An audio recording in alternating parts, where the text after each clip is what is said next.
is recording. 3, 2, 1.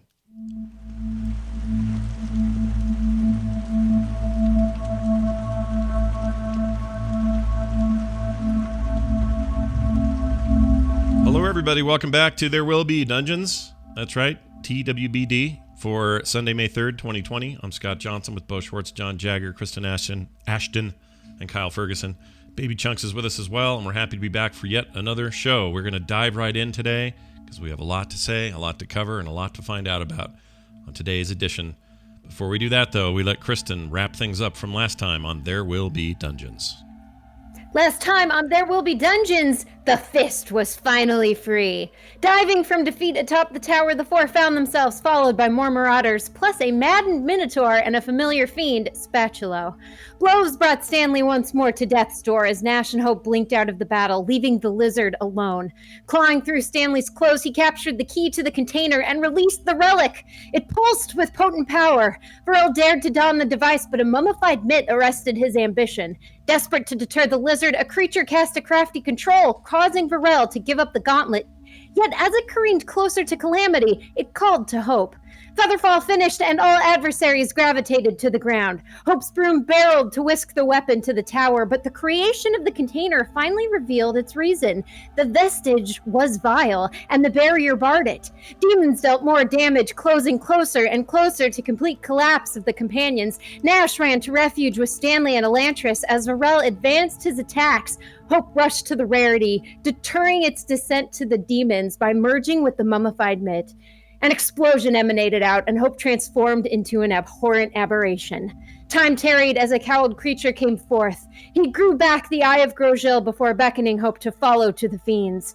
Displeased with her doing of the deal, they nevertheless knelt to her abominable appendage. She was then whisked away to a curious casino where Asmodeus dared her to drink with him. She accepted. Meanwhile, tucked in the tower, Stanley, Nash, and Varel reeled from the retreat, wearily wondering what would happen next. Now we join our heroes as they confront the conflict's catastrophic conclusion. Where will they wind up next? Will Tabacho ever receive his reward? And can Stanley and the commander's seduction survive the seeming sellout? Stay tuned for today's adventure through the high heights and singular sights of the Outlands.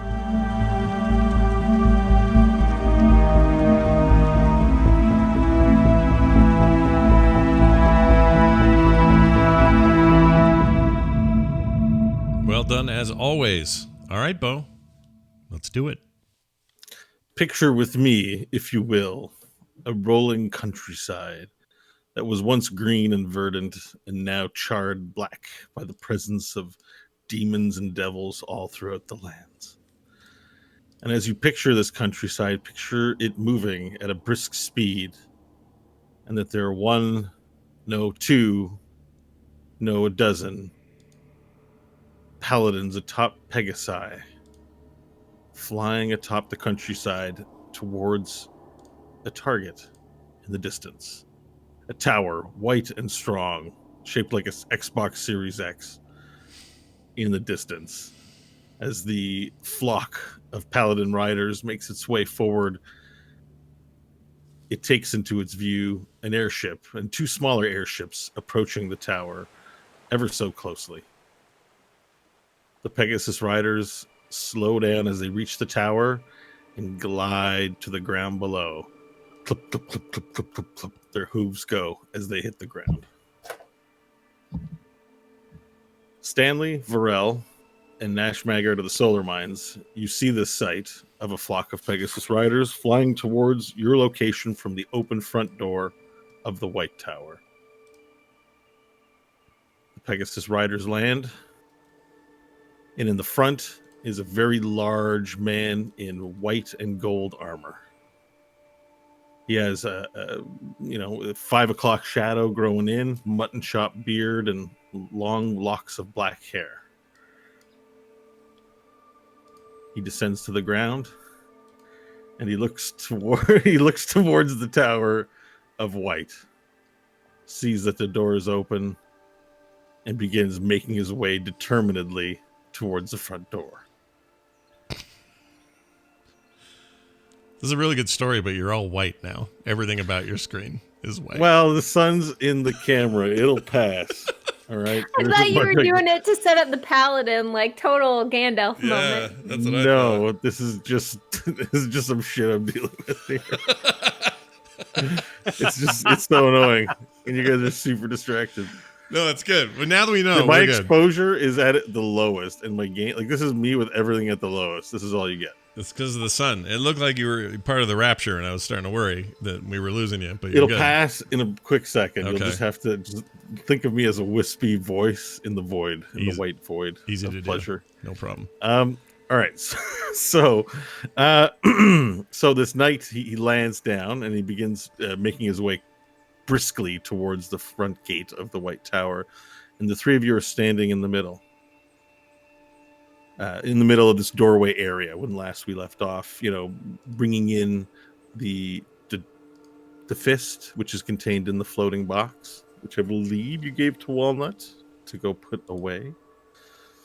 Did that happen? I think Did we? I thought we hadn't decided. I thought we just brought it in Okay, that could be. because we. But didn't Walnut is know if we there. were gonna leave. Well, it Walnut or is not. standing there, has appeared, and I think you should exchange words with him last week. But this knight begins walking up to the front door, and he goes, "Where's the knight commander of this tower? You!" And he walks up to you, Varel. He sees you in the doorway. "Why are you not in your armor? Was there not a battle here?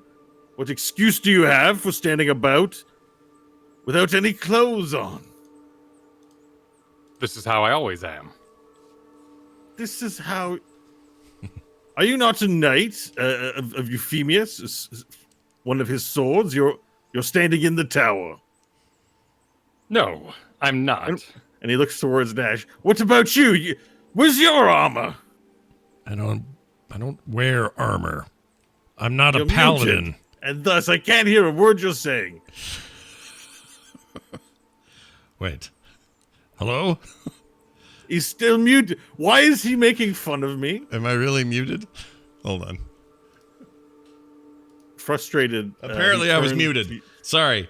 I didn't. Only to you guys. Everybody else heard me. So I don't know what that was about. Anyway, Nash says, I don't wear armor. You think it's some kind of funny joke to mime words but not really say them to a commanding officer? There's no accounting for your hearing. What's I'm your name? Nash Magard Recruit? of the Solar Mines. And yours, Lizard. Vrel Rasphim Kurik, and I will not stand to be belligerated by a man who is late for the battle. Your knights have failed this day. They were victorious because of us. Excuse me? Why are you talking like you're not part of the Euphemian army? Because I'm not.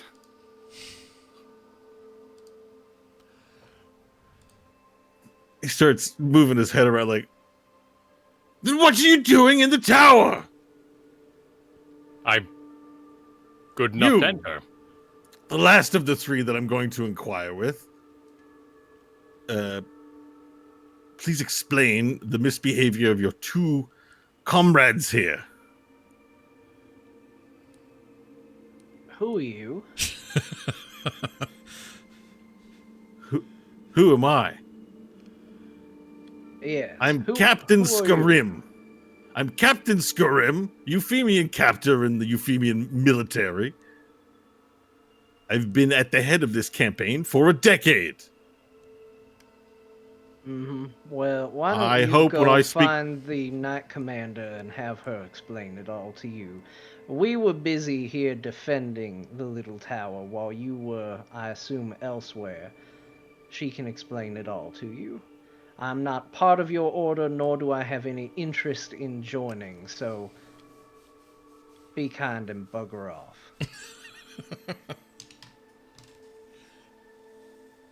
He sits there in frozen astonishment for a second or two. Right.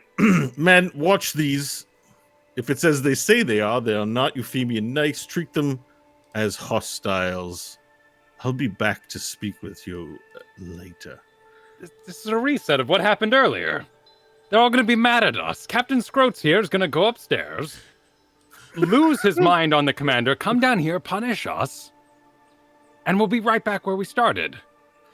So the knight walks off as you say this, and some more knights that came with him on the Pegasus get off and form a semicircle around you, pinning you to the wall, but nothing aggressive. They're keeping space, but they are watching you.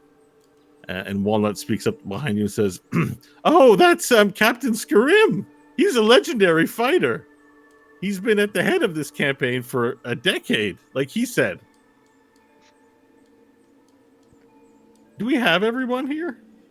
Yeah. Thank you, Walnut. I think I see one.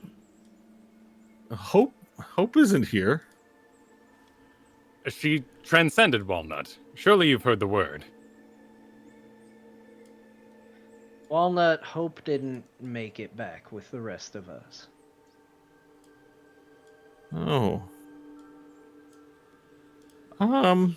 But she's not dead? No. No, she's quite alive. Oh, that's a relief. Thank you, Euphemius. I'm sure Euphemius will be with her wherever she is right now. Right. Walnut, I need... For a moment. Well, about the captain, don't worry. He's a little rough, but it's okay. All right. They'll understand that you I guys hold are the my good hand guys. over my ear that's facing Walnut and try to talk to Nash and Stanley. Okay. This is going to happen again. Now's our best time to get out with what's left of the fist.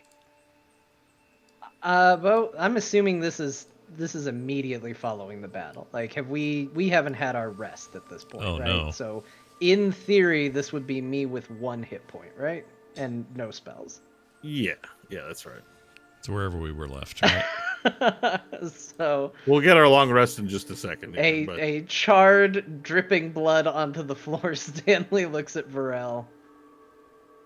Varel, I'm not entirely sure that now is going to be the best time to take any action that might potentially earn any level of ire towards us.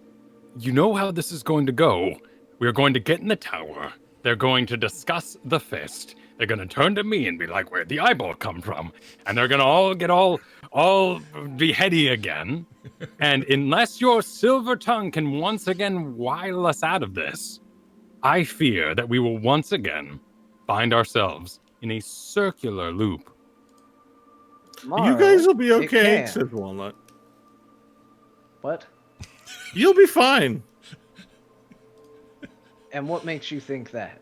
Sorry, I overheard you, Varel, because you were clearly trying not to talk to me, but then you talked really loudly. So I heard that. Anyway. Anyway, I wouldn't worry about it. And why not, Walnut?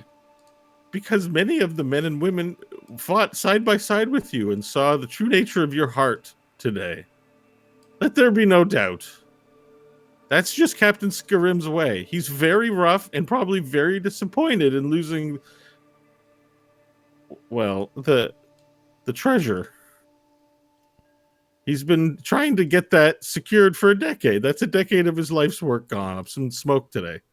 Gone up in smoke. Sorry, I don't know why I said that weird. You are Walnut, after all. I guess what I'm saying, Varel, is it may attempt to repeat what has happened before, and there's plenty we can do about it in the morning, but very little we can do about it. Yes, you deserve a rest. Hey, they deserve a rest, he says to the knights. He stands up. He says, look, they fought really hard today, and I'm going to take them to their chambers so they can get some food and get rest. And if you try to stop me, well, you'll have to answer to me, he says to the knights around them. And they all kind of look at each other. They go, oh. And then one of them kind of smiles, a man, and he looks down and he nods his head towards the stairs. He looks at all of you and he nods. He's like, good, come with me. And Walnut begins walking towards the stairs. I'm going to scoop up the box. All right, scoop up the box. Yep, Stanley's gonna hobble behind. All right. And as the three of you make your way to the stairwell to go and rest, Nothing happens. Sorry, I said that sentence weird. You make your way up the stairs, and are you returning to your resting chambers for this rest we talked about? Yes, I would be returning to where we all slept. Okay, perfect. I feel as Varel, if Nash. I am desperate for rest. You are desperate for rest. Okay, Yeah. perfect. So the three of you, the four of you with Walnut, make your way up the stairs and make your way to your chambers. Which does anyone have any separate? Or Stanley potentially does. Are you going back to your room, or are you going back to Elentris's room? I'm going back to our room. Yes. Okay. Perfect. So you enter into the kitchen. I take it back. And- I don't know when I did this. I don't know when this happened. I have all my points and all my slots are open. Did we do? Yeah, we long rested at the end of last week's episode. We did. And Okay. we're gonna now play out that long rest Okay. right now. Okay. Sorry. Go ahead. I forgot that little detail, but we're making it good on it. All right, so everyone makes their way to the guest chambers. Any thought as to what you're doing with the fist at this point, or the I have a box containing thought. fist? Mhm. Nash will say, Varel, what do you want to do with that thing? Are you gonna sleep with it? They're too superstitious to open the box, yes? Even with the glove part still inside, they never dared open it. I say we take the glove out. We're taking it. It is ours. And this new Grimmie's is not going to ruin our plan. Hope sacrificed her humanity to get us the glove and get us home. So we take the box back to Tabacho? That was not the person I was planning on betraying. Oh. We leave the empty box here for the paladins to enjoy. They would be too afraid to open it anyway. We take the glove itself and deliver that to Tabacho. I'm fine with that. And if your powers of prestidigitation are available, Stanley, I can think of one place they wouldn't dare look for the glove. What do you think? There's a certain box Nash made use of in the closet.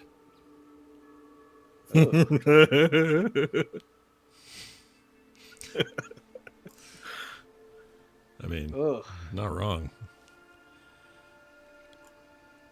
Yeah. It's not a bad hiding spot, I suppose. You could clean that up, yes? Oh, yes, but, Oh, okay. And no one would dare search for it in there. I don't know if I want to even go in there to attempt it. I don't know if I can survive this, Varel. Stanley's just kind of muttering to himself. He looks towards the door that's been shut.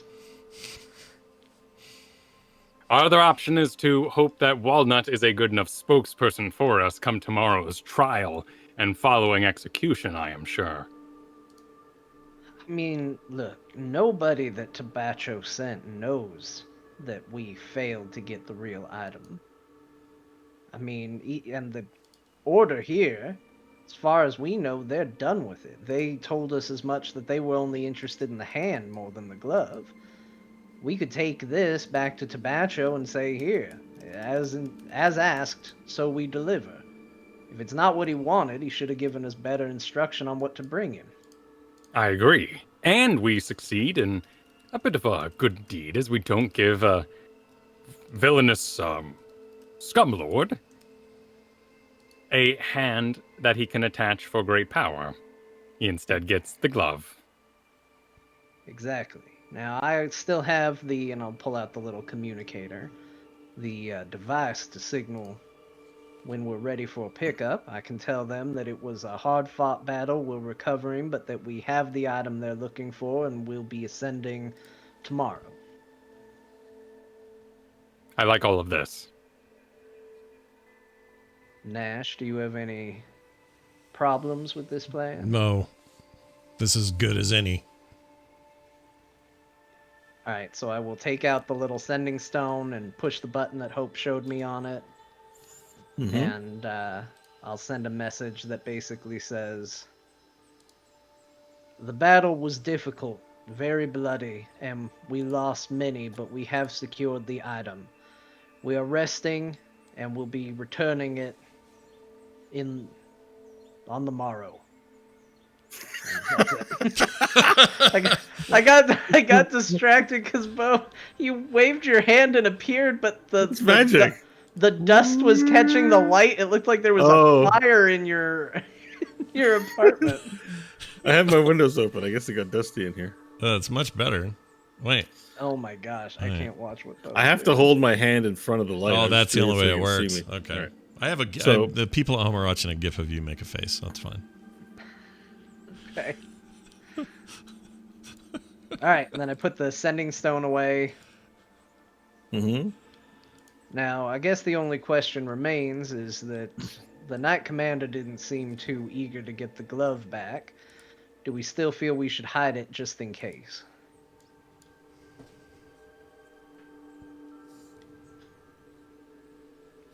I mean,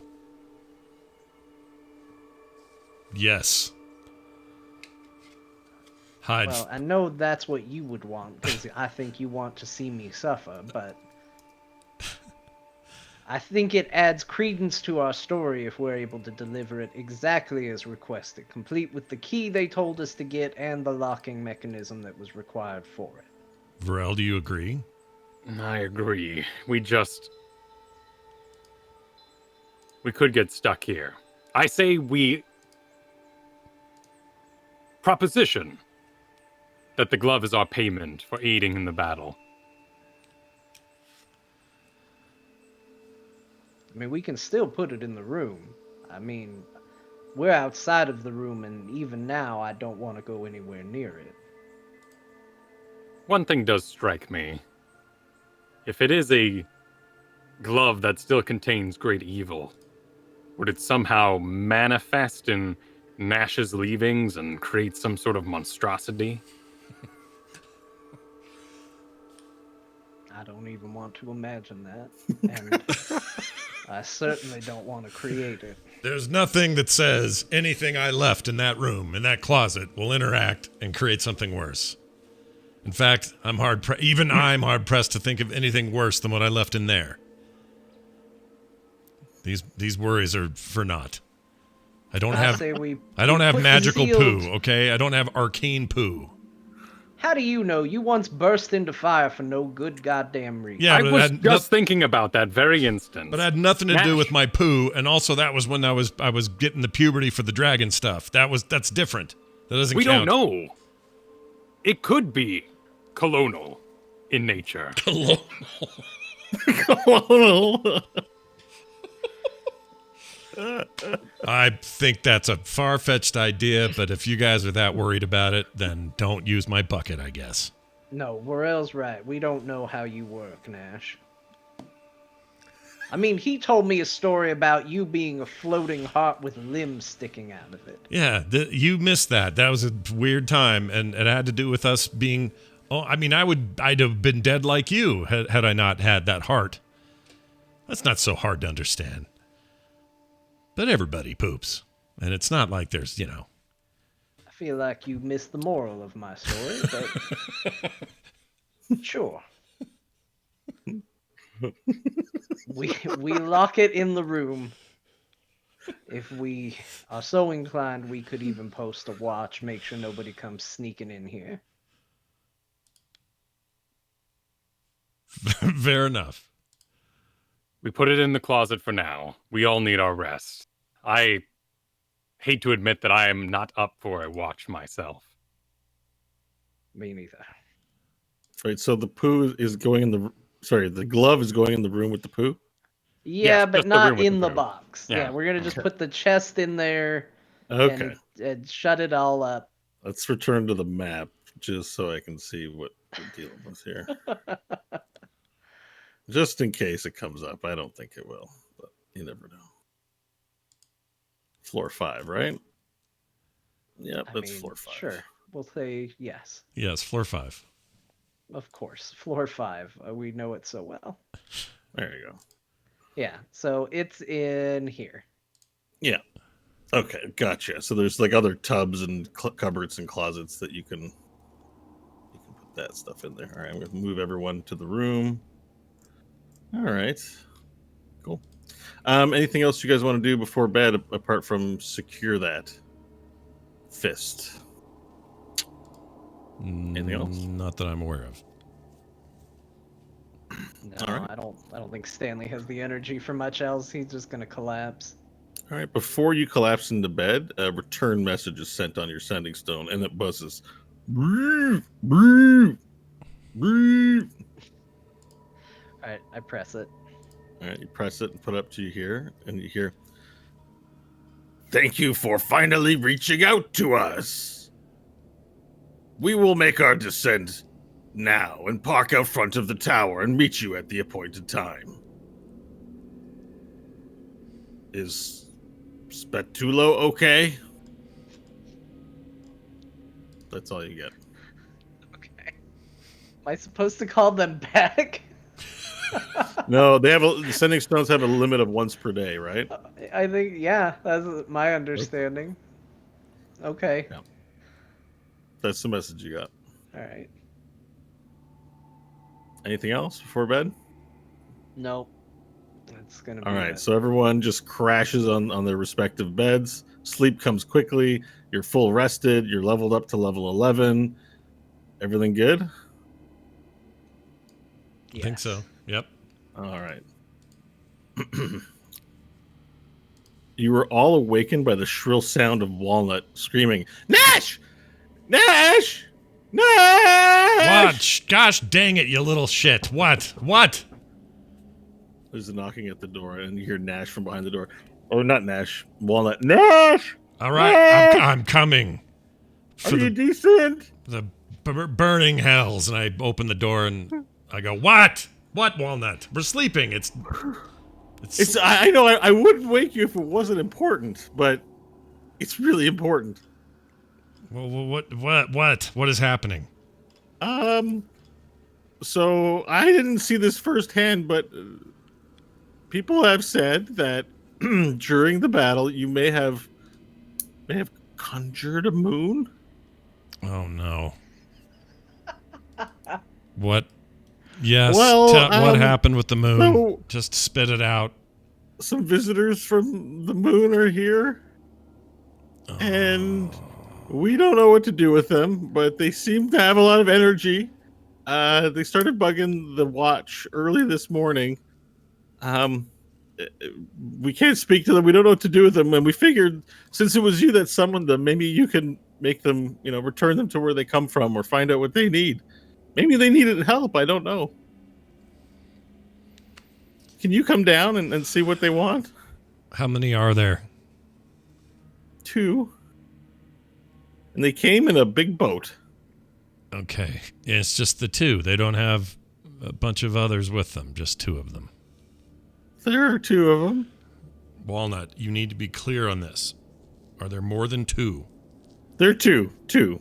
All right, let's go, and I'll throw my robe on and grab my staff and tuck it in. So you can tell it's really early in the morning. It's deathly quiet throughout the tower. Probably most people are still sleeping and recovering from it. So maybe if you had to guesstimate, 5 or 6 in the morning. Mhm. And anyways, Walnut runs down the stairs at breakneck pace. She's running down the stairs. Okay. And you keep up because you're more able-bodied than you appear to be. And you make your way down to the first floor, and you see that the front door is open and that the early morning sun is starting to shine through. And there are 2 knights kind of talking to these 2 silhouettes of what look like balls that stand about a foot off the ground and have 6 legs. Oh my And gosh, the- okay. And they appear to be hopping in place.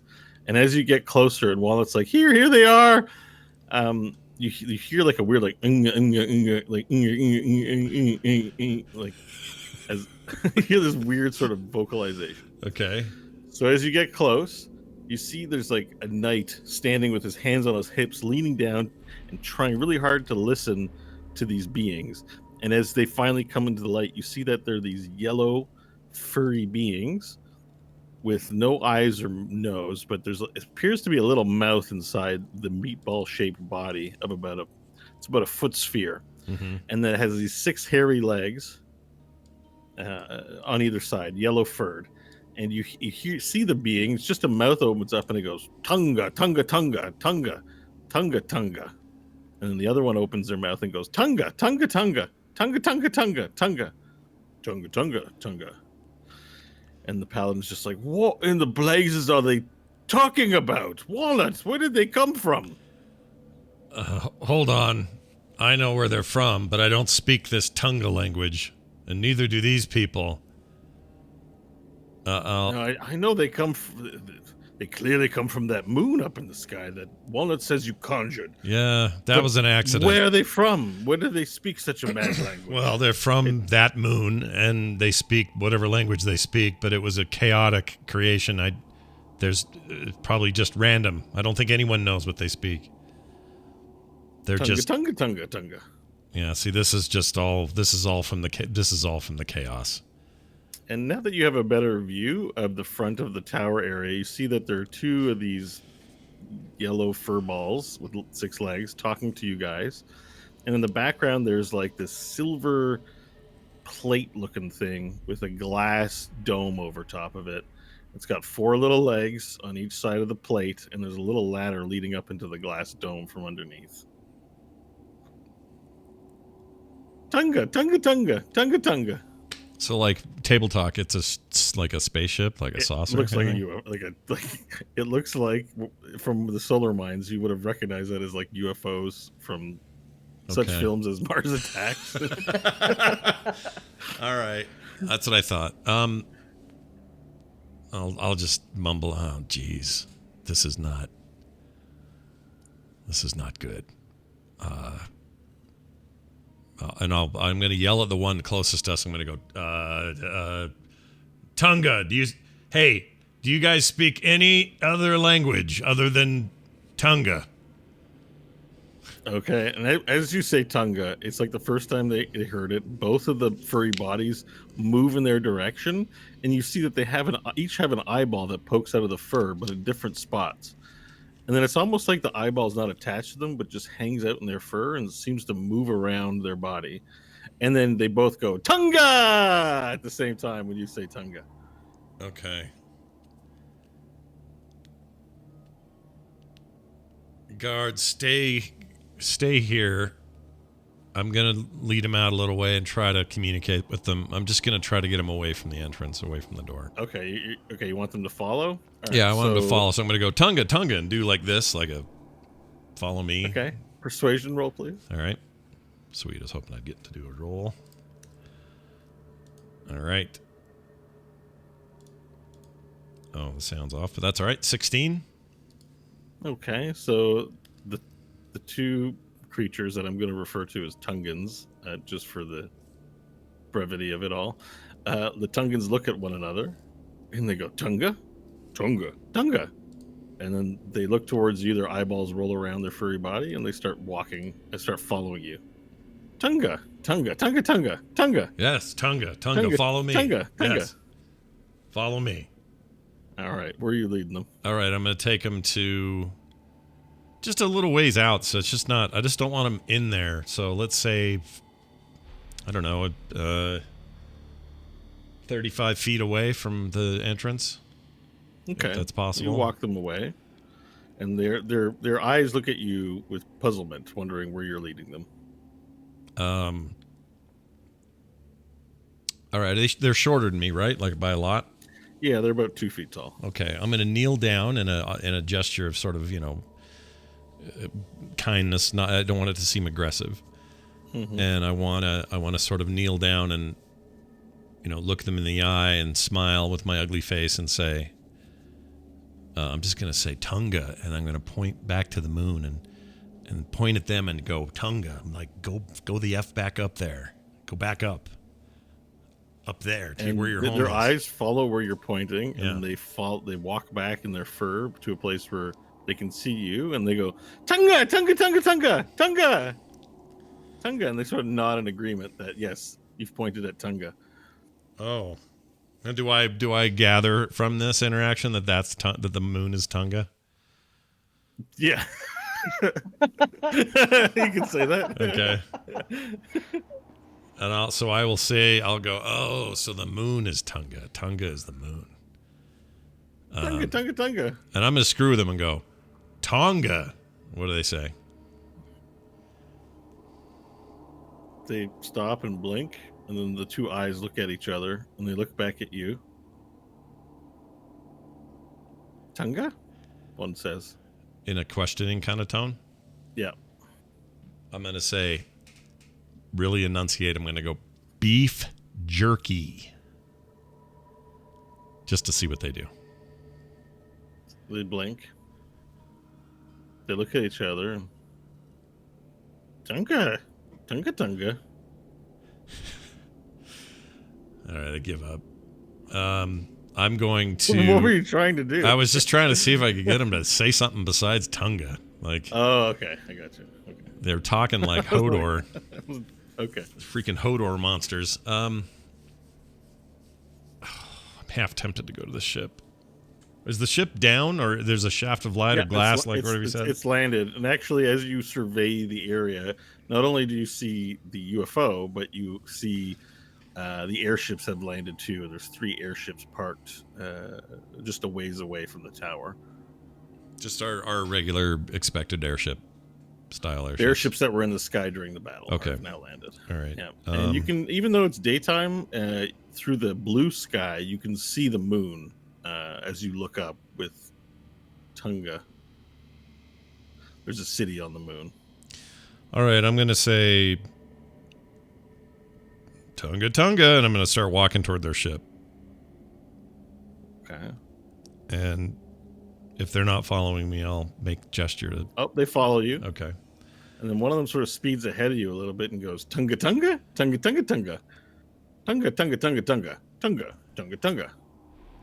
I'll say, tell me about it, and then we'll just keep walking. Okay, so you're at the ship now. All right. And is it open? Is it a thing I could go into? I mean, there appears to be a ladder, and when you look up at the sort of very massive plate, you're not quite... I mean, you know what it is because you're Nash, but it's very strange looking. You see that there's a little open door at the top of the ladder, and that leads inside. All right. I'd like to do a...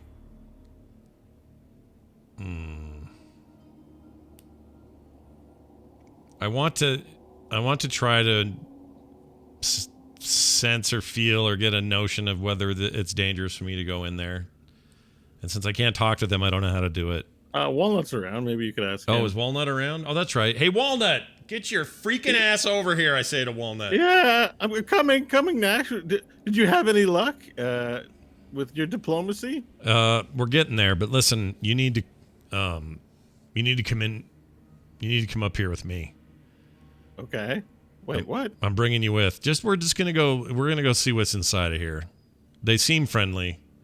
That's not a good idea. Why? Do you know enough about these? What do you know about these guys? That's the first I'm seeing of them, but you shouldn't enter into strange vehicles. I know, but I believe in the buddy system. So come with me. You're my buddy today. What's the buddy system? It's a thing I learned a long time ago in a place where I was raised. It's not important. I don't have to explain things to you. What does the system do? It just means that we've got each other's back. There's 2 of us instead of just one of us. So if one of us is in trouble, the other can run and get help, that kind of thing. It's the buddy system. Okay. Yeah. Because the way you said it sounded like it was a rationale for breaking the rule, but then when you explained it, I see that it wasn't. No, it's not at all. We can do the buddy system without going into this thing. You're right, but we need to go. I mean, if we don't go in there, they're just going to hang around here, and who knows what trouble they could get in. We don't need this right now. When my companions wake they up... seem to be pretty peaceful, Nash. I wouldn't worry about it. Stanley and Varel are not going to be happy, and they've come out and they just need our help. Brand new... Yeah, but with what? All they say is Tunga over and over. We don't know what that means. Oh, you don't speak their language? No. Oh. That's a problem. Do you have any tricks that you were taught here, Euphemius? And come down and go, I bless Walnut with the power to tell what the hell these fuzzy shorty things are talking about? You have that? No. All right, then come in here with me. We're just going to check it out. All right, persuasion roll, please, or intimidation. I'll do persuasion because I've got really high persuasion. Right? Hold on, it's been a while. Yeah, +8. So, okay. That's going to be a 28. Well, that would be a nat 20 plus an 8. Okay, he goes, okay, I'm coming, Nash. Let's go. Sweet. All right, so we'll make our way up the ramp or whatever it is, stairs. All right, you make your way up the ramp. You hear Tunga, Tunga, Tunga, Tunga, and it seems positive. And as you make your way inside this room, there's this large glass dome that you're now in, and on all sides there are either these weird little chairs that are ball shaped. They're not really for human butts. They look like they're for ball butts. And they're like little egg cups. Like, it's weird. Okay. And then and then and then there's all these terminals and buttons and lights everywhere all along the side. And as you get in, the two Tungans close the hatch behind them and begin taking positions at different seats. And as they do that, augmented reality begins to take place, and all this stellar cartography begins appearing in the space of the dome above it, including all these readouts and displays along the glass. It's like super Google Glass. Okay. All right, this is your last chance to disembark before we go on a journey. Oh, gee. Wait, are we leaving? Is that the plan? They look like they've climbed on in and closed the door behind them as you've got in. Okay, hold on. Oh, shit. Do I really want to go on a trip with freaking Walnut?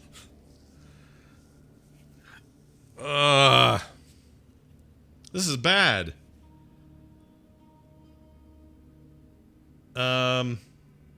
I'll go, whoa. You know what? People have to make big decisions about their characters. Think long and hard. I mean, Hope had a moment last week. Maybe you've got your moment today. I know.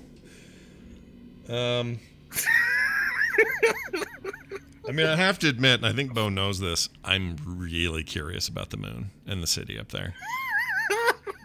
Because the slowest TPK in history, just one by one, and we're losing everybody. Because this is so, like, I made this out of chaotic freaking wild magic, and Nash would want to know. Like, I want to. Do we all roll Tungans? I know. Oh man, we're gonna have a third character, alien characters. Everyone just says Tunga Tunga the whole time. All right, I'm gonna do what Nash would do. Because honestly, like, if this was a piece of something on the ground in a dungeon, he'd want to lick it. If this is a moon in the sky that he helped make, and he's in a ship to go there, he's going to go. And I brought Walnut for a human shield / expendable little pal, or someone who can get word back if something goes wrong. So we're going to go. Also, I know that I've got a portal back there I can get back to. And if I get up to Tungan land and I have to make another portal to get there, I would assume I can create the portal network from up there as well. I guess. You mean talking about teleportation circle? Yeah, the circle. Did you write down or the code for the White Tower? Yeah, Remember, he did. Did I? He did? Yes. We took the time for him. Yeah, So the runes and stuff. I did and that. Correct me if I'm wrong. You don't need a teleportation circle. It just takes a lot of time if you're going to one from, say, a non-teleportation circle. Correct. Is that right? Yes, it's like 5 minutes or something. It's not a battle thing at all. I can't do it in then, a fight. Yeah, then you're becoming a great transdimensional sorcerer. So why not? All right, let's do it. We're taking Walnut.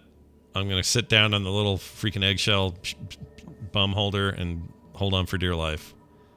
Perfect. All right. I should have left word for everybody though. I don't know what to do about The that. ship begins to take off it's just hard to comprehend what's going on, even for someone who's sort of fluent in science stuff, because you are from Earth. Yeah. And we're exposed to a lot of it.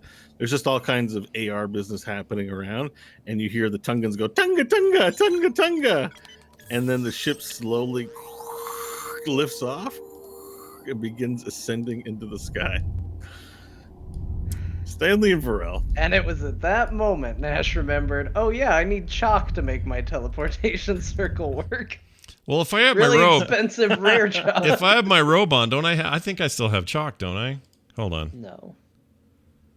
Wait, the robe that you got back in Tietkala? No. Just the whatever I'm wearing now. I thought I had something in my that we got at the place. Hold on. We never did use that donkey. No, we didn't. No. Oh yeah, that robe's long gone. You got the Skyblinder staff, which you can actually now equip on your character because it is in there because John fixed the sharing. Yeah, I did bring that. So you should have that. Yep. I don't remember if you have a special robe apart from the Rambunctious Bunch clothing that Lohar made. I don't have anything in my mind. You're right. I don't have any chalk. I have two more. I have 2 scrolls None of us Stanley doubted gave me. John, What by were the the way. scrolls Stanley gave me? I forgot. What do those scrolls do? Were those teleportation scrolls? Also, Reverse you're gravity. still level 10. You're the only person who's still level 10. How is that possible? Hold on. I went in here and did it last week. Anything's possible. It's okay. I'll give you a bit of time to sort your character out. I did this because last we're- week, though. I went to 11, picked a thing. Okay, I'm at 11 now.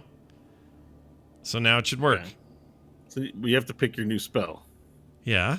And I did that. pick Well, it? I guess I have to do it But again. you were level 10. How did you pick it? How did you pick it? I'm saying I went to do it 11 again. last week, and I chose a spell last Oh, week. I see. Okay, something happened. That Yeah, and I didn't don't remember what save the or frick whatever. I did. Hold on. Okay, well, I'll let you do that because the the saucer takes off into the sky. And at that moment, something in both Varel and Stanley's mind occur that Nash has been gone a little longer than he should be. And that thought occurs to you whether you wake up or not is up to you. We're back to you two. Varel, I gotta say, I would have thought by now Nash would be up here asking for our help in some way. I shift myself out from under the bed and kind of leaning on my side. Yeah, it's Nash, though, and I pet my eye of Grosjean. You're probably right. He's probably fine. Stanley lays back down and closes his eyes. Okay, you guys both lay back down. All right. Nash, did you pick your spell? They didn't give you a lot of time. No, well, I'll get up eventually. A little bit of time goes by, I'll get up. It's just, not in a rush to get down, I guess. All right. Well, the next event that happens. Oh, I found it. Stinking Cloud. That's the one. Yep, sounds right. Yep. Well, as you get distracted while you're like this fantastic thing's happening. You're in this saucer flying up into the skies of Outland. What mortal has seen that? Who knows? But you're trying to remember what the name of the spell was that you learned last night. And as you finally figure out what it is, Stinking Cloud, you yell to everyone. They all kind of look at you. An explosion occurs off to the side. And a whole bunch of bolts and springs go flying out, including this like electrical surge, just like sparks. And then you hear the Tungans go, Tungan, or wait, no, what do they say? They say Tungan. Tunga. Not Tungan. Tunga. Tungu. Tunga. Tunga. Yeah, Tunga. Yeah, Tunga. Okay. I called them Tungans like they were Gungans from Star Wars. It's not right. Is this? They say Tunga. But they don't say it that way. They say Tunga. Both at the same time. And you begin to feel the saucer sort of lurch on the right-hand side. And just as you're starting to enter into space, and you can see stars everywhere in black sky, you feel the ship lurch and begin falling back to the ground, picking up speed at crazy acceleration. And the Tungans are like, Tunga, Tunga, Tunga, Tunga, Tunga, Tunga, Tunga. Are they And in put their distress? hands up to Oh, their okay, eye, so they are and distressed. as they cover their Yeah. eye walks around their fur to look around. They have to move their hand around to keep their eye from looking. Mm-hmm. Yeah, so you're now falling out of space to the ground below in the ship. Oh, jeez. All right. I go, Walnut, come here. To me, Walnut. I don't think I can make it over there. You see him gripping onto the side of a counter with all of his strength. I will leap over there, grab him. He's pretty small, right? Yeah. I will attempt to grab him and hold him and sort of make him move with me toward the closest door, the closest hatch, the closest something. Yeah. I will fumble to try to open it if that's possible first. If that's not possible, everybody get ready to lock your shit down because I'm going to do something real bad. Okay, you're heading to the door, right? Yeah. The door out. Okay. It just looks like you could. You watch them open it, and there's this place where they put their hand, and so maybe you can try putting your hand there. I'll put my hand there. All right, you put your hand there, and it whoosh, the door opens, and you can see the ground below, tiny ground below. All right, I'm going to then kick in my now genetic underwear, and I'm gonna jump out of this thing, and I'm going to float. Are you gonna float right away, or are you gonna jump a little bit and scare? I'm gonna Walnut jump, first? not to scare Walnut, but to get away from this thing as best I can. Okay. I want to try to be away from it. Yeah. Just- Okay. You've jumped out, so you jump out. You're free falling, and Walnut's going. Walnut, keep it together. I got this, and then I'll turn on my underwear. Okay. You turn on your underwear and you begin floating, and he grips onto you completely, like just with all of his might. Okay. Can you make a? Well, you accept it. So you hold on to him. He holds on to you. He's gripping you tightly. His fingers are like just sinking into your skin, and he's holding on to you for dear life. He's like, this is too high. It's fine. Just close your eyes. I can keep you safe. Just relax. Buddy system. We're good. Okay. And then you're going to descend at your 10-foot I will speed? descend at my 10-foot speed. Okay. And I'll do Your it toward the estimate tower. Is that from way up in the sky all the way down, Yeah. you're looking at a couple hours. Okay, well then there's what we're gonna do. Here's what we're gonna do. As you float down with Walnut, you see the ship just going. And then it seems preposterous and unlikely, but it's aiming right for the White Tower. Shit. It's like, it explodes at the side, completely blowing up. However, the tower is undamaged. After the smoke begins clearing, you're sort of looking to make sure no one's going to be mad at you, and the tower seems to be in fine shape. Okay. But a bunch of knights come running out and running towards the source of the explosion, trying to figure out what's going on. All right, I'm turning off the underwear to free fall until I'm about. Are you really going to do that? Yeah, until I'm 100. Why don't you just float down for a few hours? Because I don't want to get do. back to I don't Stanley want to and do Varel that and for let them 2 play. hours. That sucks. Being in the air for 2 hours. I'm gonna free. Yeah, but let me. I want to free fall till it's 100 feet, all right, and then I'll that's kick your it on prerogative. again. So free fall Okay. till 100 feet. All right. You begin free falling under feet, and Walnut goes. "Ah!" You begin screaming again as you guys are both falling, and then you said you wanted to turn it on at 100 feet. Yeah, so I'm only 100 feet up from the ground. I want to kick it on geez, again. That's really close. Yeah, but it should be All enough to right. slow the. Well, it depends ball. on your reaction speed, because this is now going to be a dexterity skill check. Shit. Can it 'Cause be? it's so close, you might miss by 100 feet and be in the ground. Should make it a survival or arcana check. Just kidding. Whatever you want it to be. It's fine. It's a Charisma. dexterity, straight dexterity. All right. please. Sweet. Well, I don't have a bonus to that, so let's hope for the best here. No, you can use your sleight of hand. I would accept sleight of hand. You would? is the rule. Okay. Yeah. Yep. Sleight of hand. I also have no bonus to sleight of hand. Fantastic. So this is going to be great. Everybody just hold on to your butts. That would be a 14. A 14. All right. So that's just good enough to flick on the switch as you get close, but it isn't at 100 feet. You flick it on at about 80 feet. Okay. And so you flick it on, and you just barely able to brake as soon as you hit the ground. You stop in place just as your heels of your foot touch the ground. Okay.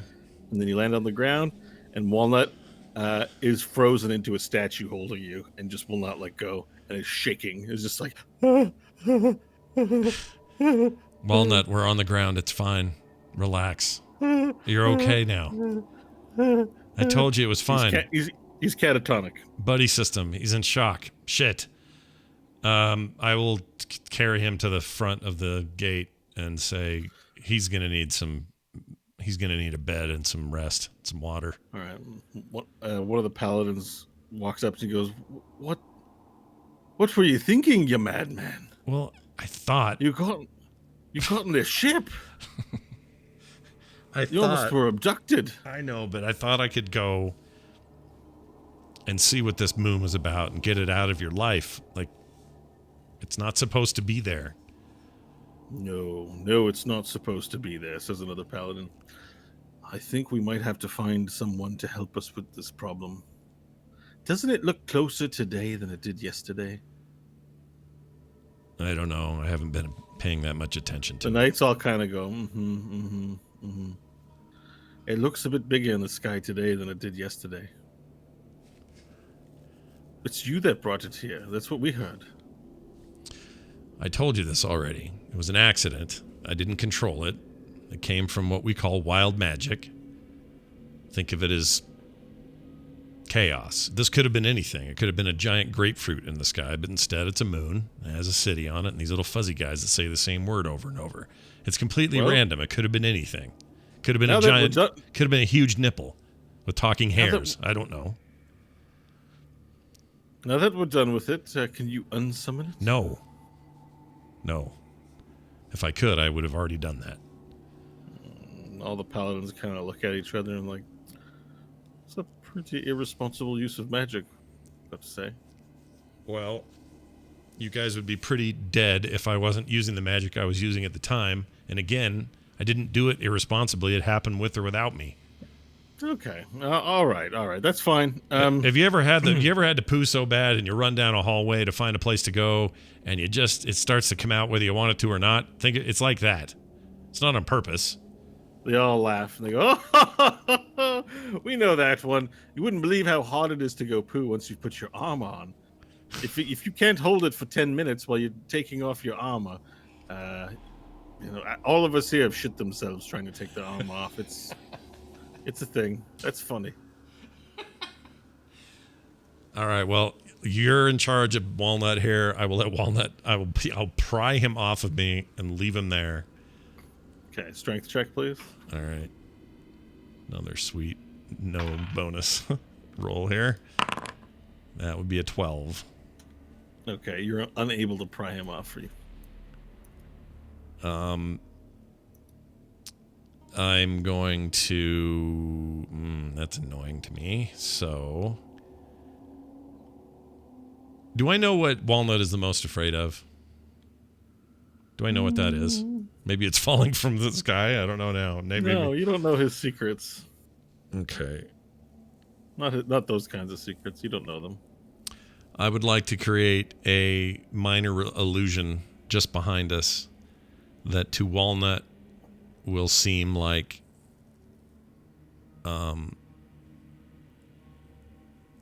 what would scare him? I'm just trying to think of what would scare him.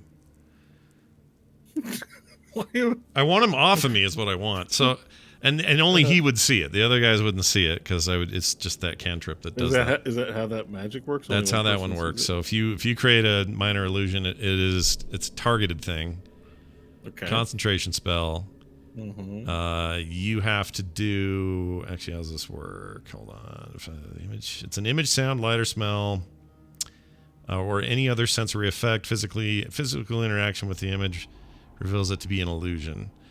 So, okay, here it is. The creature uses an action to examine the sound or image. The creature can determine that it's an illusion with a successful intelligence or investigation check against your spell save DC.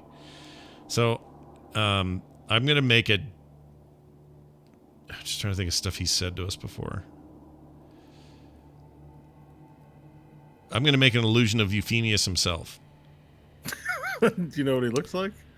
No, but I doubt that he does either. So I'm going to create in my own head, big, flowy, robed-looking, god-looking character with a bunch of armor on, but big flowing beard and hair that Alright. like floats, and he's all super glowy. But this is this minor illusion is limited to a 5 by 5 foot square, right? That's totally fine. Yeah. So he's a 5 foot version of the man. Yeah.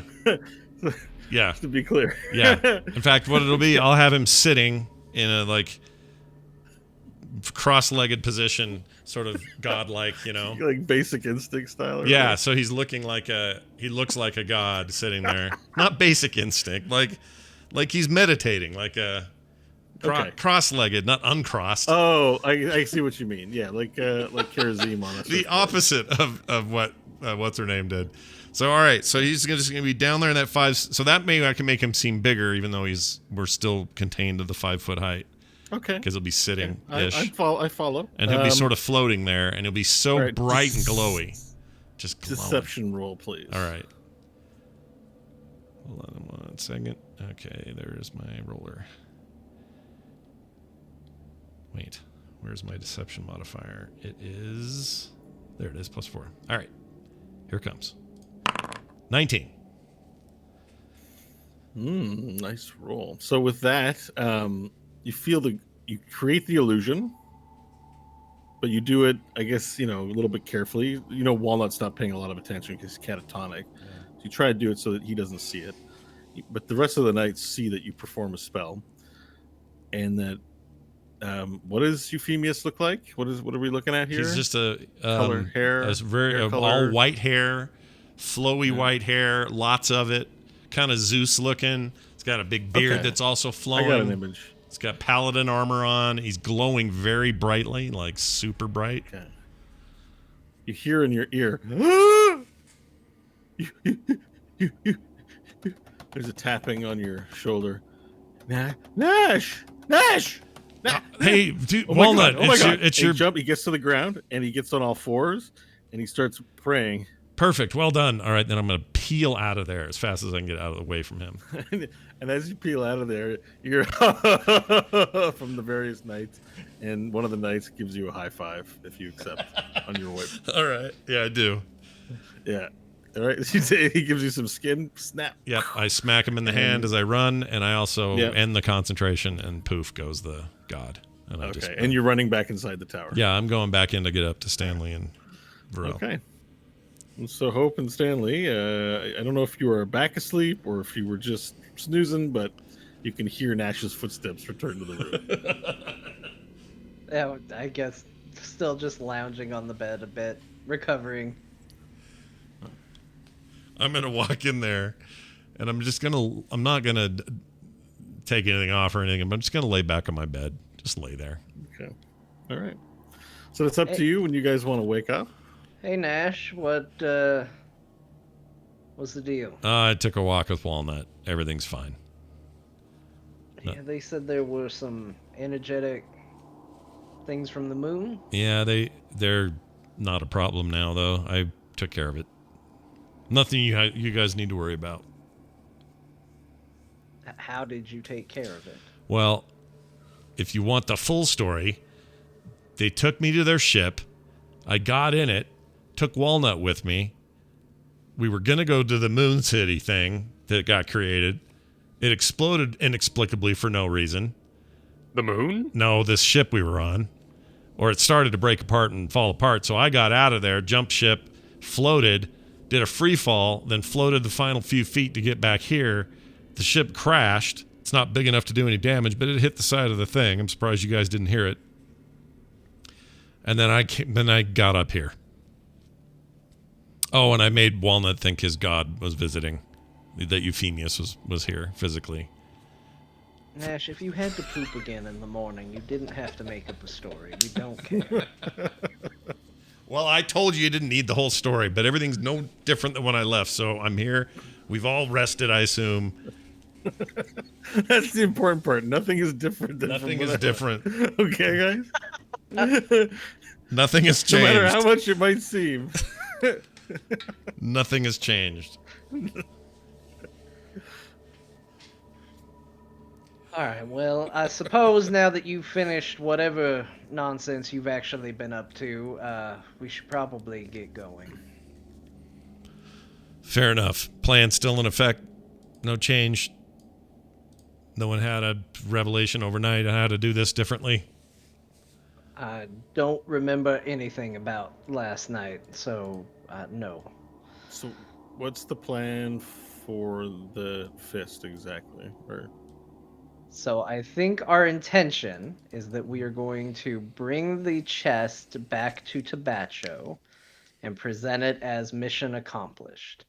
Even though deep down we know he probably wanted the actual hand, he never told us that, and none of his people are alive to say what actually happened on the battlefield. okay. And have you come up with any plans in place that are formalized for if the knights want the fist back? Tell them we deserve it. Tell them no. Okay. I just want to know if there weren't any machinations, tricks, or otherwise. So, okay, as we go. I into think I it. think that's as far as we've gotten on the plan department. All right. So Does that sound Stanley, right, Kyle? Are we on board? No, that is correct. That is where we currently are. Who's the first to leave the bedchambers to the kitchen? I guess me. All right. Stanley. So you walk into the next room after dressing. And Me, Stanley. getting ready for the day. And as you walk into the room, you see the familiar figure of Elantris Vane, not in her armor, leaning against the other entranceway into the kitchen.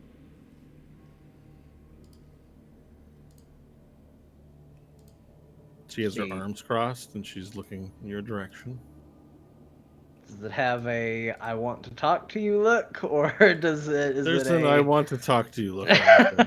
Okay. Ah, man. I knew this was gonna happen. All right. Now, are you bringing the item with you? Uh, Who's the carrier of the box? Is it going to be Stanley or Varel or Nash? I mean, Stanley, or Varel rather, because he's, brutish box lifter man.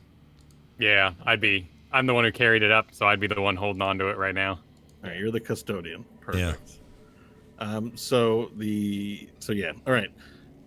So you walk over to her, or she's standing in the doorway, leaning, expecting you to walk over to her. Anyways. yeah, I'll go walking over to her. You walk over to her, and she has this serious look on her face.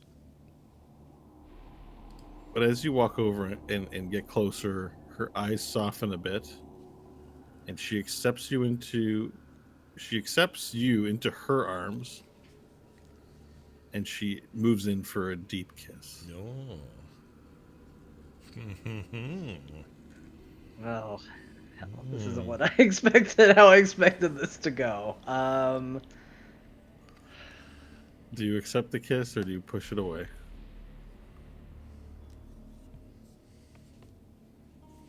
All right, you don't have to decide now. We'll let this moment hang. We'll take our midway break, and you can decide what's up when we. Oh man. Okay. Well, I bought myself a lot of time for the people tough get decision. to think about whether they will kiss someone or not. Yeah. In real life, it's just you're either doing it or the moment's there, but you get some time to think about it.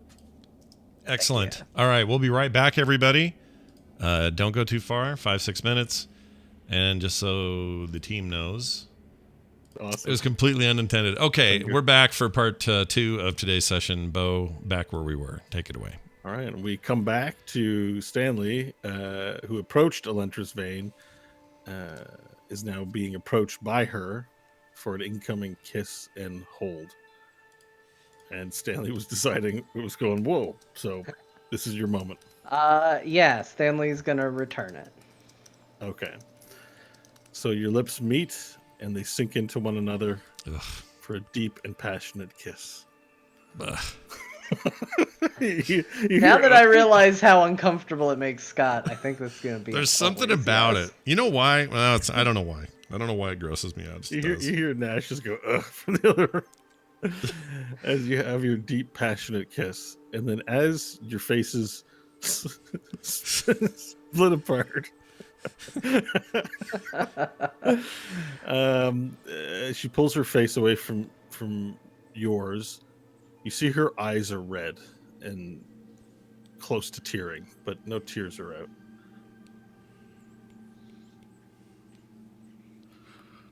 Well,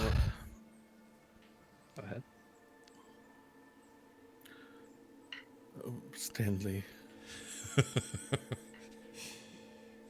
We need to talk.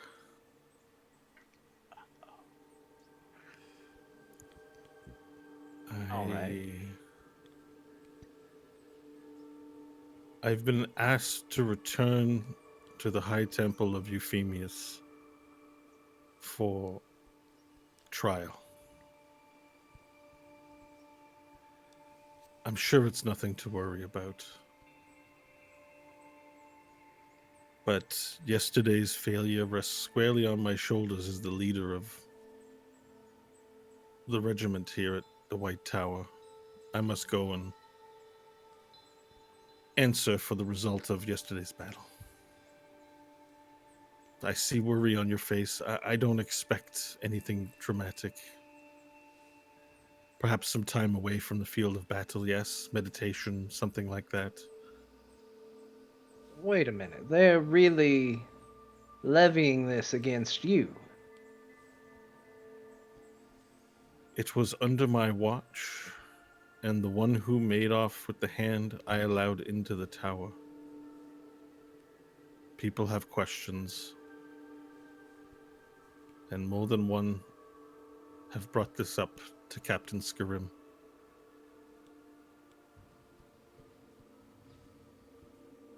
Is It's this his okay. doing? Is he the one coming down to enforce this? Because I gotta tell you, I met him and he's a real prick. Stanley, it's okay.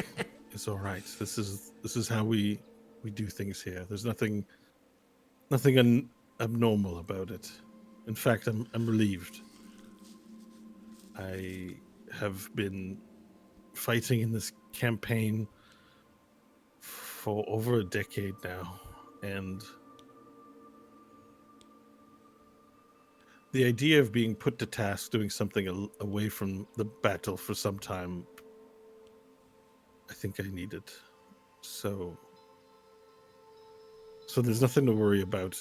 Don't worry about me, or it sounds all very dire, but I don't expect anything serious to happen as a result, apart from losing my post.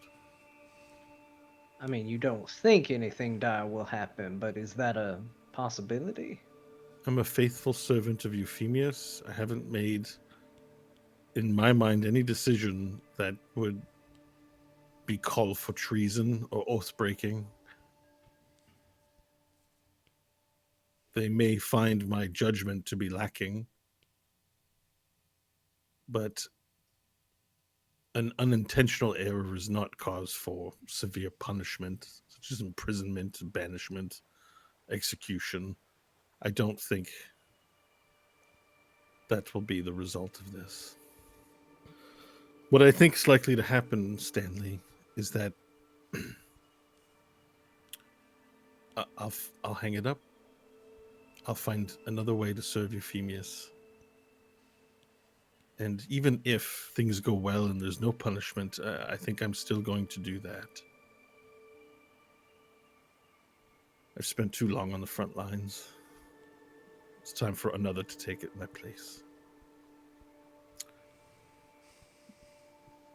I mean, I'm not sure that our being here has done you any great favors, but is there anything we can do to help you in this?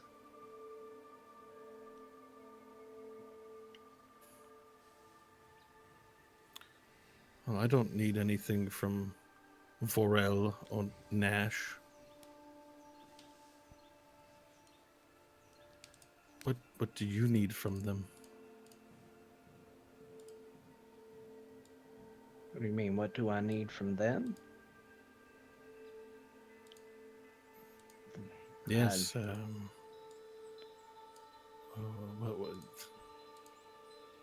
What do you plan to do after today? Well, for me, I plan to keep my word. I told them I would get them home, and we're already one less. One person that I can't keep that promise to, so I intend to keep it for those who remain. I want to make sure that they can go home, get back to the lives they're supposed to have. I more than anyone understand why it's important to keep a promise. I can't tell you not to do that. And I suppose it's foolish of me to think that perhaps somewhere inside you,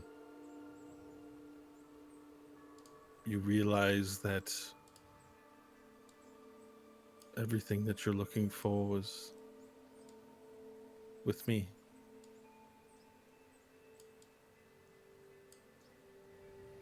What do you mean? She takes her hands into yours. She looks you in your eyes and says, hang it up. Hang up your boots. Come with me to the High Temple. We'll find a nice place together. And we'll live our lives peacefully here in the Outland.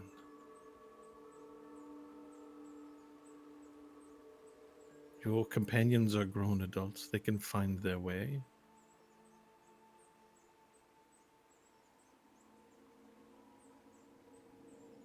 This world, your world, has a lot to offer that mine doesn't. And the temptation is most definitely there. But it's not a life I can walk away from. It's not something that I can just hang up She and covers your escape. hands. She covers your mouth with her hand. Do you stop her? Okay. She covers her mouth. I know. It was foolish of me to even think that it would be possible. And with tears now streaming down her eyes, she leans in for another kiss. Do you accept? Yeah. Okay. There's a sweet, tender kiss. Nash, is there any reaction? Get a room, I yelled from the other room. As the tender kiss finishes, she pulls away with her hands in your hands. I forgot what I was going to say. Shit, what a bad moment for that. With her hands in your hands, she says, Stanley, you are my weakness. She moves her hands up to your cheeks and touches your face. You're a very, very bad man. But you try so very hard to be good. I hope you find the peace you're searching for. And she takes her hands off yours, she wipes tears away from her eyes. And she says, please give me the fist and I will take it back to the vault. And her demeanor becomes sort of cold and impartial. We need this to get back home. It's no longer the artifact that you sought to protect. We're gonna finish the job we came to do.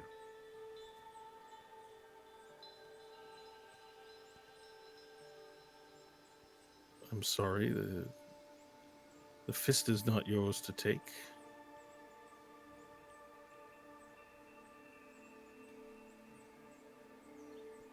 It's an evil artifact, Stanley. You don't want to be playing with it. And I have no intention of playing with it. I have an intention of taking it to the person that hired me to bring it back to them and hand it over. The true evil artifact is out of it. It's out in the wild. I suggest you worry more about that than what we do with a trinket. Stanley, you can't take the fist. I would Do you realize advise you that to be very careful with what you tell me I can and can't do. There I were just told you 4 that of us when we came to this tower, and we're down to 3. I was an idiot to put my faith in Euphemia's. You're the one who brought me into this tower and said, Stanley, you're going to need to have a little faith. And you know what I've seen? I've seen demons and devils show up. I've seen manifestations of pure evil, and I haven't seen one god shed a single tear for a single thing that's happened. Your people, one after another, have fallen. And not once has there been any sort of action by your god. Your artifact is gone, your people are dead, and now you're being called into question. You want to see what kind of bad person I actually am? This is it. You know why? Because every time I do what everybody else does, and I give in to those temptations and I do the wrong thing, my status improves. And every time I've put my faith in anything, I've been let down, hurt, and lost either my life or someone else's, and I'm done with it. To hell with the gods, and to hell with anybody who follows them.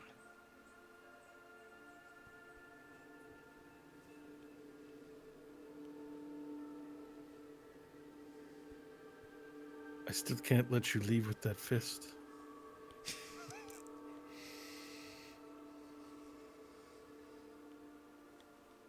Is she... She. Are there any guards around, or is it just her and us? It's just her. It's just you and her and Varel and Nash, I guess, listening in from the other room. I cast Modify Memory on her.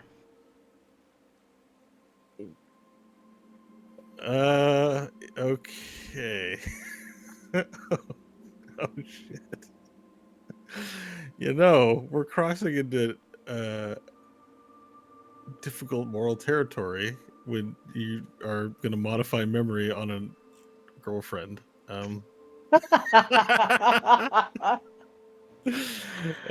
Just throwing it out there. Let's see. Modify memory at what level? 4th? Gosh, I'm glad you brought up fifth. the magical roofie there, Bo, because I hadn't thought of that at all until you said it. So good job. Well done. So okay. So is there? She has to make a Wisdom 17 save. Oh my gosh. It fails. Really? So you attempt to reshape another creature's memories. One creature that you can must make a saving throw. If you're fighting, it has advantage. So not fighting. On a failed save, they become charmed by you for the duration. The charmed target is incapacitated, unaware of its surroundings, though it can still hear you.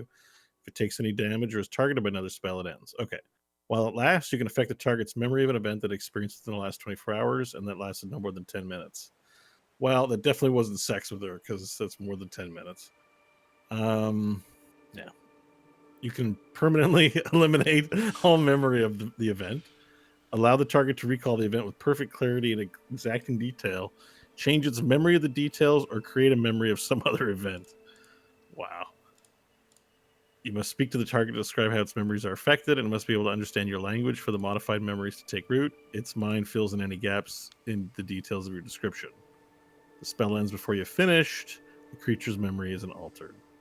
A modified memory doesn't necessarily affect how a creature behaves, particularly if the memory contradicts the creature's natural inclinations, alignment, or belief. An illogical modified memory, such as implanting a memory of how much the creature enjoyed dousing itself in acid, is dismissed perhaps as a bad dream. The GM might deem a modified memory too nonsensical to affect the creature in a significant manner. Okay, there you go. I bought you a bit of time. What do you want to do?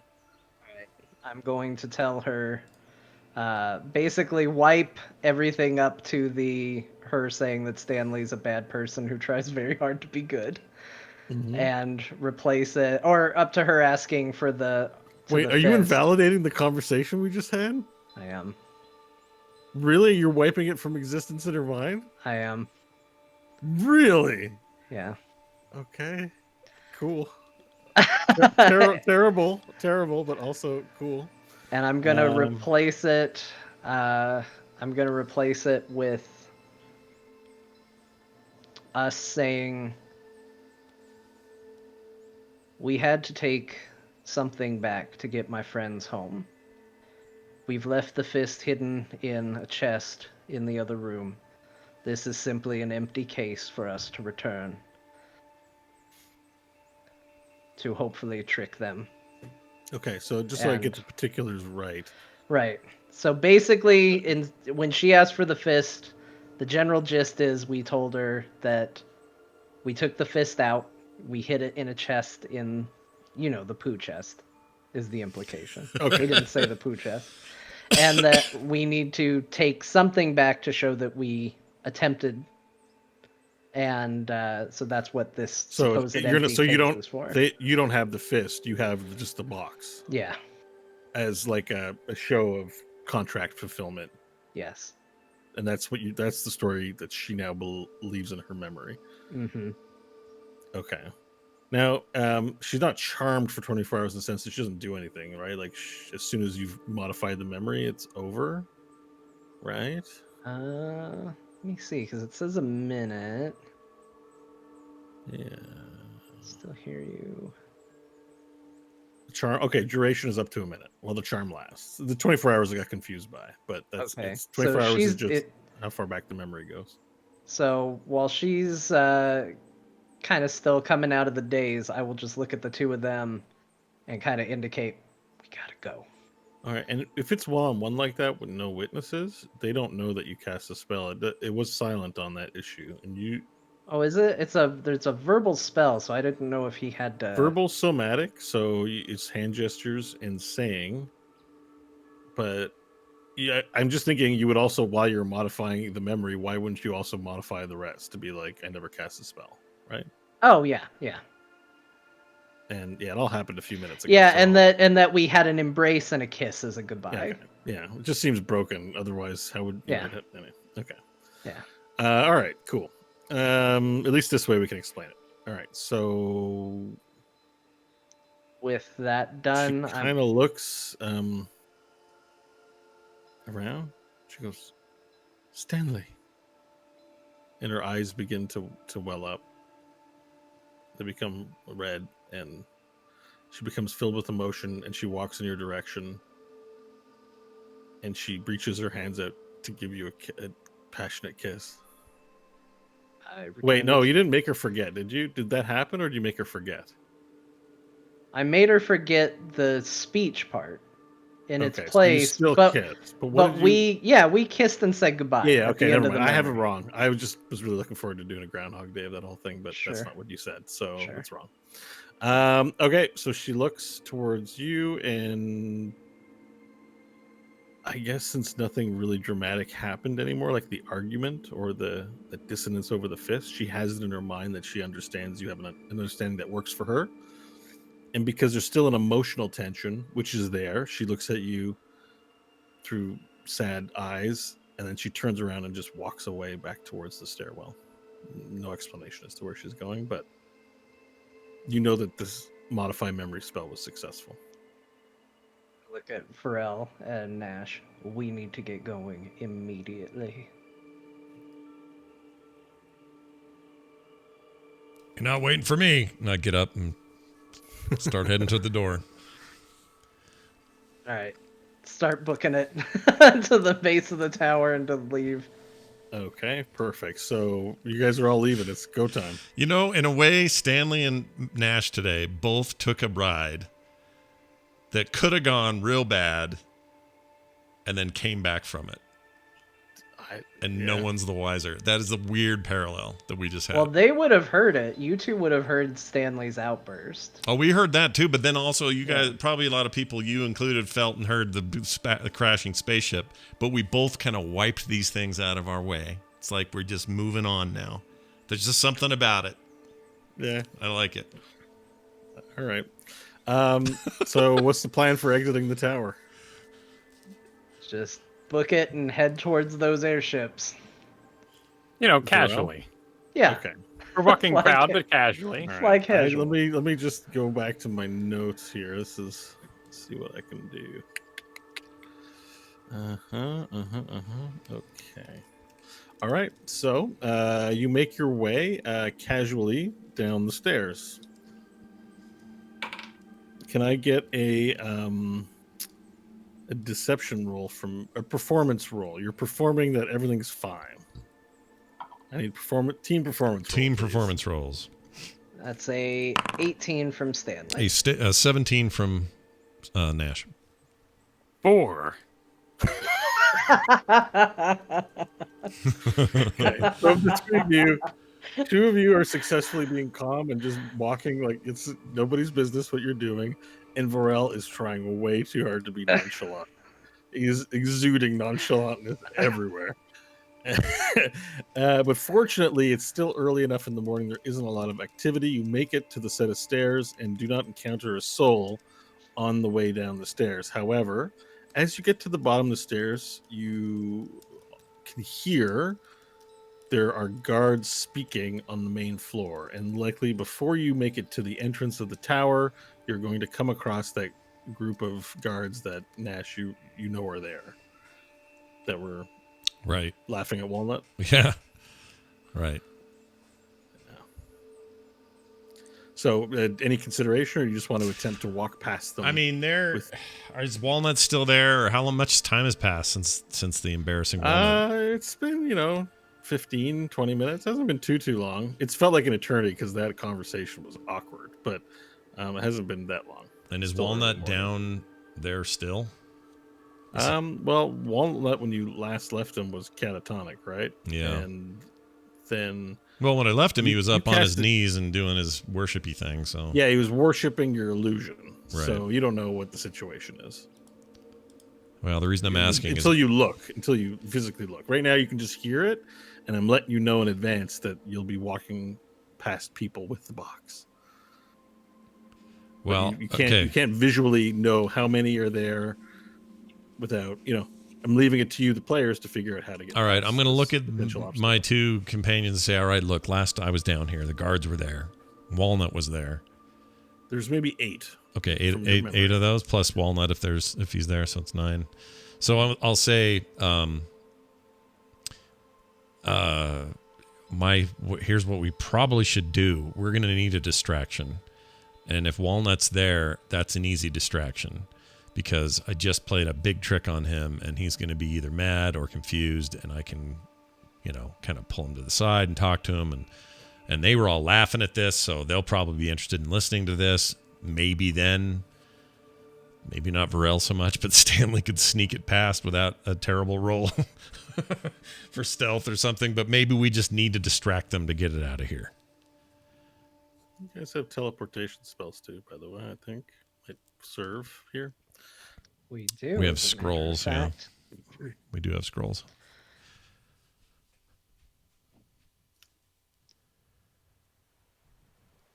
I say we don't risk it. Why don't we just teleport the box out of here? Nash, they already like you enough, it sounds like. Why don't you just walk by? Okay. Morel and I can take the box and go out. Okay. You have sufficient scrolls. I have 2 if you don't have enough. I know the spell. Oh, all right. Never mind then. You ready, Varel? Yeah, Stanley. And then I touch him in Dimension Door immediately before telling him any more details. What's the range on Dimension Door? 500 feet.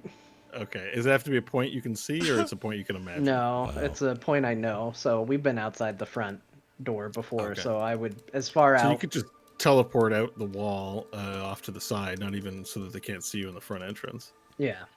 All right, perfect. So you and Varel teleport whoosh, out of the tower poof, to the side, and immediately there's a big moon in the sky. There's charred lands rolling, and you see there's a knight, paladin, with his pants pulled down around his ankles, squatting, reading what appears to be some sort of tome and taking a shit in the bush, as far as you can tell. My God, man. Aren't there lavatories inside the tower? They're quite busy with the bleeding ones, the injured soldiers. And Lots of noise. It's You think it peaceful looks out here. good on Euphemius to be shitting in front of his holy tower? He's speechless. His mouth opens and closes, but yet words fail to form. As his Where's mind the is- Knight Commander? I think this is highly unnatural. No, please, no. You don't have to. Don't tell the. And he lets out a little squirt, and then some shit hits the ground, and then he pulls up his pants quickly. He goes, no, you don't. He touches you on your chest with his hand that he just used to pull up his pants. Oh, And he's got the book in it, and he taps you. And he goes, no, there's no need to tell him anything. It was an innocent mistake, a bit of temptation. I shall repent for look, shitting out here. head on in. We'll forget this ever happened. Okay. roll, make a roll, please. Sorry, Am I adding anything? No, sorry, I don't know why. It's a natural 20, so 20 plus whatever I add. Okay, we'll just it'll be fine. He runs Okay. off. He's buckling his pant, like he's buckling his belt up as he runs off to the front. But you do realize that there are other knights out front, and that he may say something. Maybe he won't. This is a gamble you take. Yeah, Pharrell, let's get going. All right. Nash, you are alone in the tower, and you hear a guy come by and say, I just have to go back inside real quick. You hear another voice go, aren't you on watch on the west side of the tower? You're not due back for another hour. Yes, but I have some unfinished business upstairs. Knight, get back to your post, and you can go up there when your shift is done. That's what you hear, Nash. Okay. So you're still in the tower. Stanley and Varel have teleported out, and you're still in the tower. All right. I'm going to go just trucking down through the entrance that I came in on. I'm going to do that now. And you start trucking through, and all the knights there, you recognize them. They come back, they kind of nod to you, and like nothing's up as they walk by, and you hear, Nash! Ah, Walnut. And the pitter-patter footsteps comes running towards you from behind. You don't know where he was located, but he's like, Nash, I have a question for you. Sure, with the buddy system. What do you got there, bud? I thought there was just like a minute ago, well, not a minute ago, but like a good 20 minutes ago, just as you were going upstairs, the avatar of Euphemia appeared before me.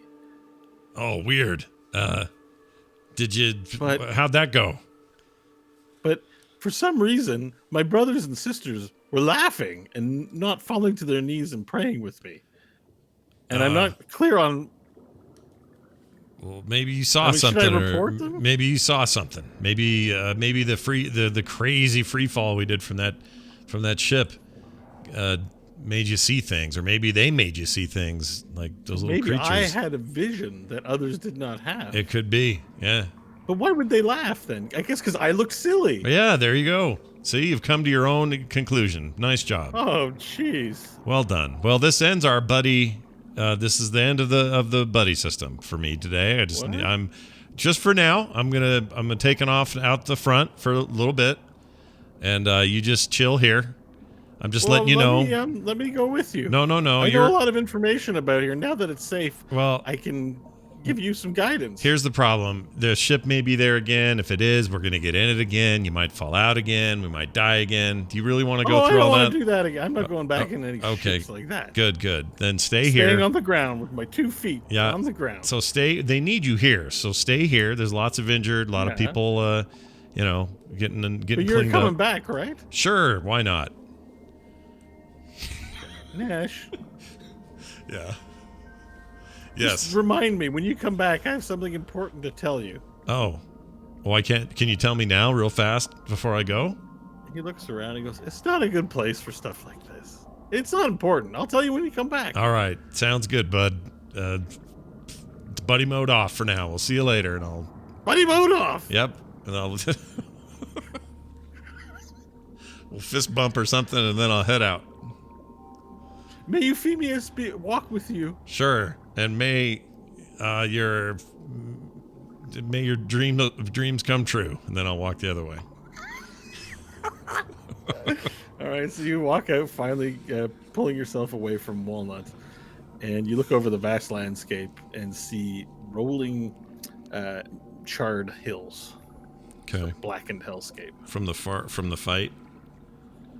Yeah, from the presence of the demonic and devil army that's been here. Okay. They killed all life. Yeah. But as you stare out over the horizon and look down at your toe, you see a little tuft of grass pushing through the crackly earth.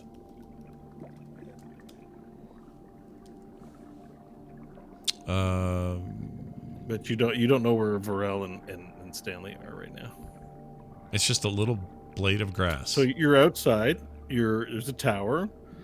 There's the knights are standing at the doorway of the tower. There are 3 airships that have landed in the vicinity. And you see crewmen working, and you hear the like hammering sounds and sounds of industry coming from the ships. Okay. There's little tiny blades of grass growing at your feet through the charred earth, and there's a moon in the sky with a city that you can see. No Varel or Stanley, though. And I have no... What did we say? What was our plan as to where we were going to meet? Well, you don't know what direction he teleported in, so you have no idea where he is. All right. Well, first of all, I'm going to bend over and pluck a blade of grass from this that you've described from the earth, from the ground, and I'm just going to gently insert it behind my ear. Just okay. Done. All right. And now I'm just going to look around and see if I can see some sign of Stanley or Varel. All right, perception check, please. All right. Now, are you gonna help make yourself findable to Nash, Stanley? I mean, I don't imagine we'd be too hard to find. We're headed. I guess for what the... I'm asking was, did you take any stealth actions as you walk away from the tower, or are you just walking out normally? No, I think once we got closer to the airships, we'd probably just feel like, all right, well, unless somebody was specifically looking for us, we'd just sort of blend in with the crews down around the base. Okay. Perception roll, please. Ooh. A 21. Nat 20 So plus 1. You survey the landscape, and just on the other side of a ridge, you see basically what's the top few inches of what you believe to be Stanley and Varel's head out to the west. Wait, just their heads? The Oh. very top of their Like head. the top They're of their behind some heads. sort of a hill or something, some ridge. Jeez, It's just the top of their head. It's like the end of season 4 of Dexter. I wasn't ready for just their heads. So, okay. So they're alive. It's not just their heads. All right. I'm good. Nothing weird. Then I'll head that direction, and I'll do it with some haste, with some speed. All right. So you climb up to the top of the ridge, and you see Varel and Stanley walking with the box. Okay. I'll catch up to them and say we're good. I left Walnut back there. He thinks that I'm coming back. All right, we need to find out who's in charge of all of this and get up in the air before they figure out what we've done. And I'll flag somebody down to ask this question. Okay, so as you approach the airships, you notice that there are a lot of orcs in the ships. In fact, there's nothing but orcs in the ships. So, do you still want to flag one down? Yeah. All right. So, nearest to you is a smaller ship, and there appears to be he's wearing a dungarees and a like pirate top, like a poofy shirt with rolled up sleeves, and he's got what looks to be like a do-rag on his head, and he's just hauling rope. He's just wrapping rope around his arm like this. Excuse me. I'm hearing voices again. Down here. Oh! Greetings. Hello, friend. My name is Stanley Billings. I believe you're expecting us. Who is the captain here? We need to be departing as soon as possible.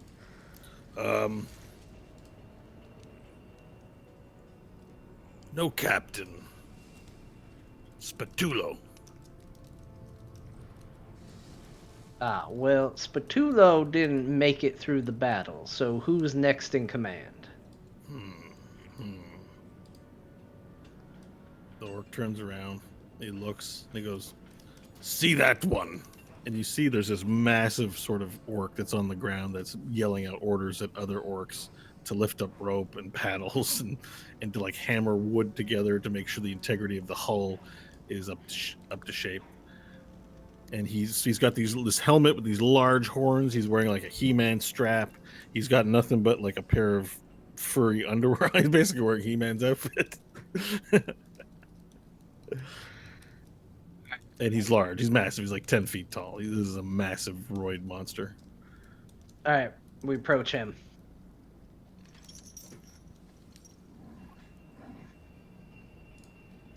We have small teeth here. Are you the ones that we've been communicating with? That's us. We need to get out of here as soon as possible, or that tower is about to send troops to attack us. Are we ready to depart? Yes, we've been waiting for you for some time.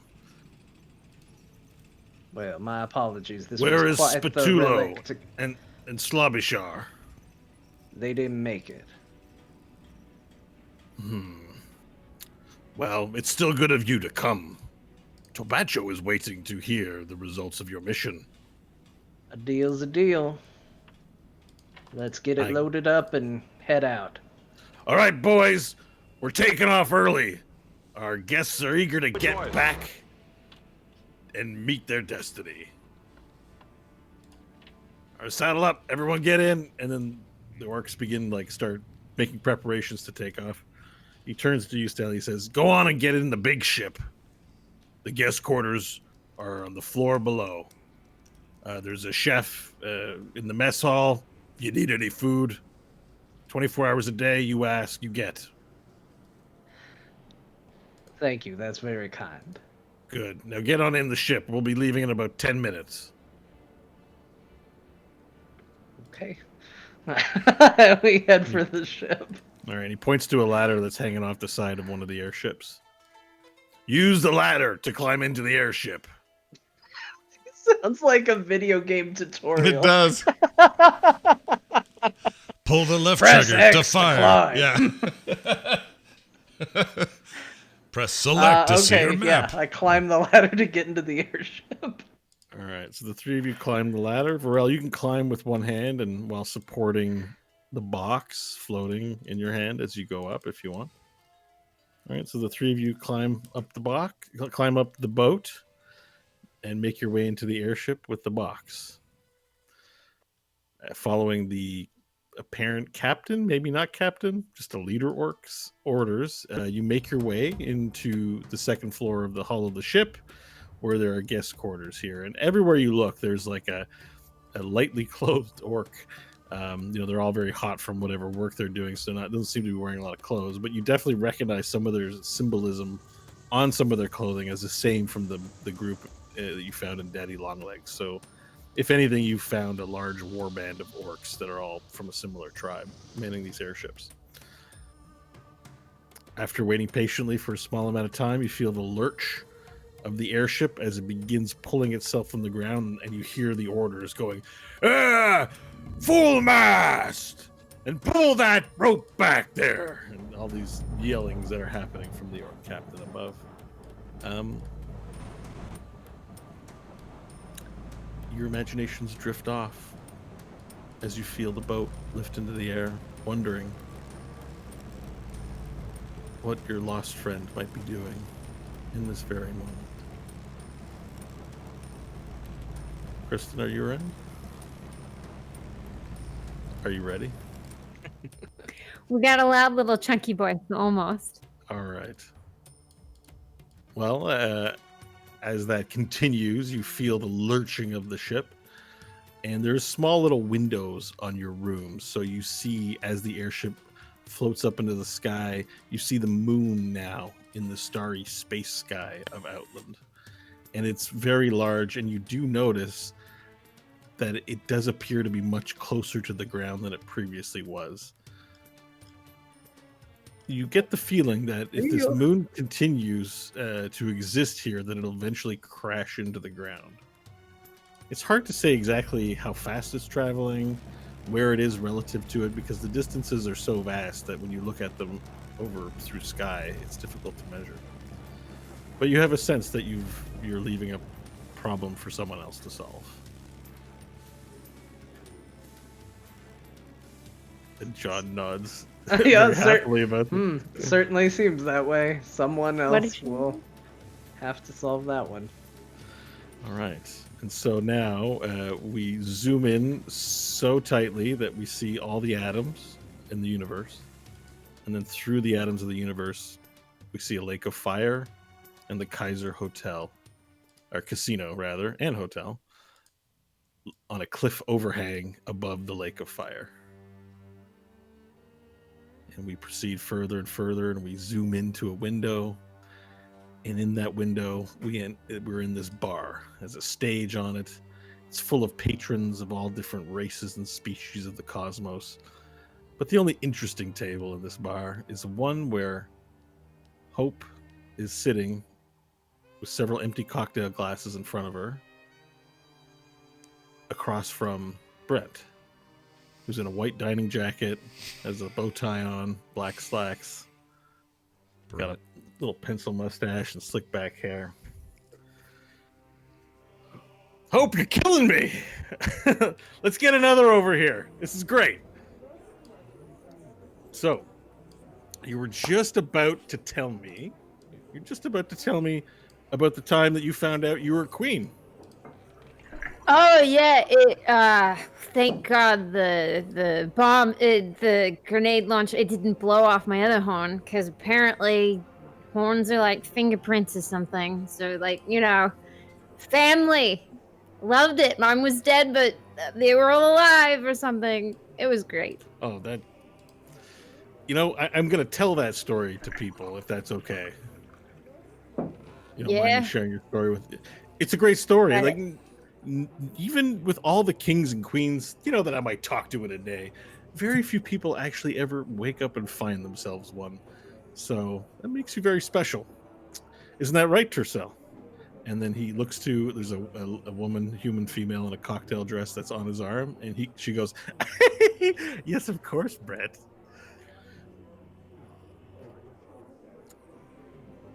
So you know about the hooded figure, and the arm's been around for like 10,000s of years. We go way back, me and him. So who is it? That's not really how this works. You can't just go asking who it is. But I know who you are. Yeah, well, who I am is my business, and I can go around and, talk about myself. But if I know your little friend there, he'll want to reveal all his things in good time. And I don't want to be on his bad side, so, I'm not going to go and do things like that. I know that's not an answer you're wanting to hear, but remember, this is about us just getting to know each other so we can take the pressure off of just having to You guys are really scared of this guy, aren't you? Not scared of this guy. We're not scared of this guy. Oh, no. Mm-mm. Look, let's talk about something else, all right? We're going to get to that. Here's the thing. I wanted to use this time to get to know you a little better. And so anything else that you can think of telling me, it's just about, what your dreams and aspirations are. I'd love to hear it,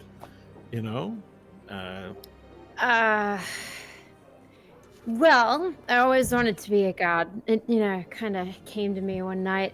God of revenge, I think, would probably be best. So then I could save my people again, the warlords and all that. And then my friends, I could help them. Okay, I got one for you. I have a question. Who's the person you killed that not deserved it the least, but was the least worth killing them? You know what I mean? Wait, that I killed or someone nearby No, killed? that you killed. Like that was for nothing. Like the most for nothing. Sometimes if someone wronged you and you need to get vengeance on them, that's a righteous kill, right? So what's the most unrighteous kill you've ever done? Just because someone stepped on your toe and then you blasted them in the So listen. So after my family was massacred, I was by myself, alone in the desert, and I was in a bad place.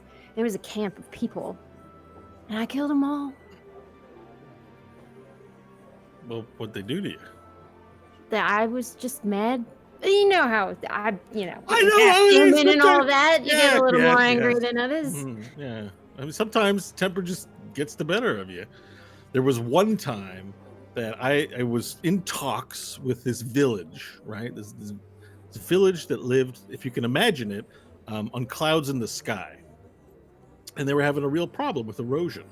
So when you live on sky rocks that float and have kingdoms on them, that's all well and good until the rocks start eroding and getting smaller, and then all of a sudden, what's your castle going to float on if the rocks eroded, right? So I was in some talks with these guys, and I was already in a bad mood, and I guess one of their kids left some of this toy called Lego out on the castle floor, and I stepped on one, and you wouldn't believe how much this Lego stuff hurts.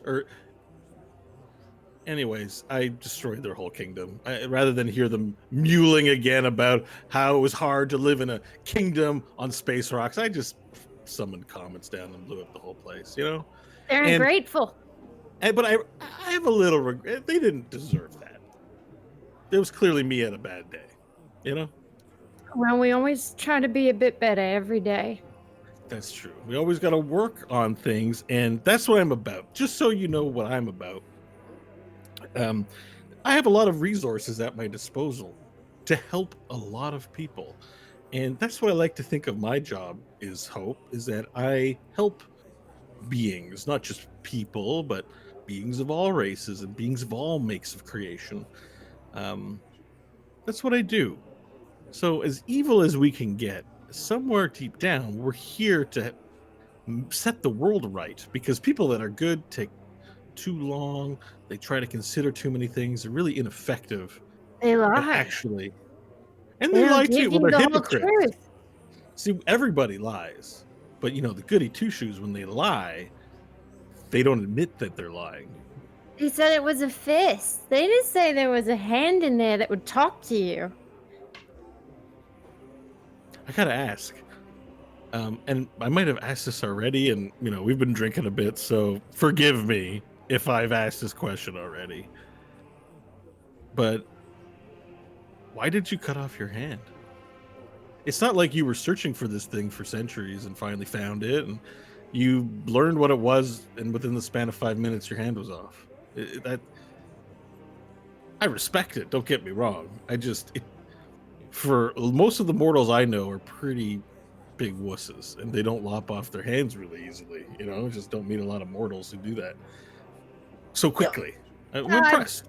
I lost it before, so it wasn't, that big of a deal. And It's then, interesting. it wouldn't go in the tower. It wouldn't, and the paladins were worthless. It's like they never fought a day in their life, so they got wiped. And the demons wanted it, but I didn't want the demons to have it, and I didn't want my friends to have it. So I figured I was the best option. Well, that's a great story. Just a minute, and then there's this large Loxodon that only is wearing jogging pants that sort of walks his way into this bar, and he looks really out of place because he's only got jogging pants on. Meanwhile, everyone's dressed to the nines. And he quietly tiptoes over to the bar, trying not to be disturbing, and Brent looks over, look at the table, and Brent looks over, and he goes, "All right, come on over here. Don't be like that. All right, just give me a second here." And the elephant man leans down and begins whispering in Brent's ear. Brent goes, He didn't. Hope. Asmodeus. Brett. I have something that you could help me with. How's your head doing? You haven't been drinking that much. You still got clear enough judgment, right? I can stand. I think that's good enough for me. Is that good enough for you? And the elephant man just goes, All right. I have a little problem with one of my clients. I'm wondering that you can just join me, come help me out with it. I want to get your opinion on it. You think you can help me out with that?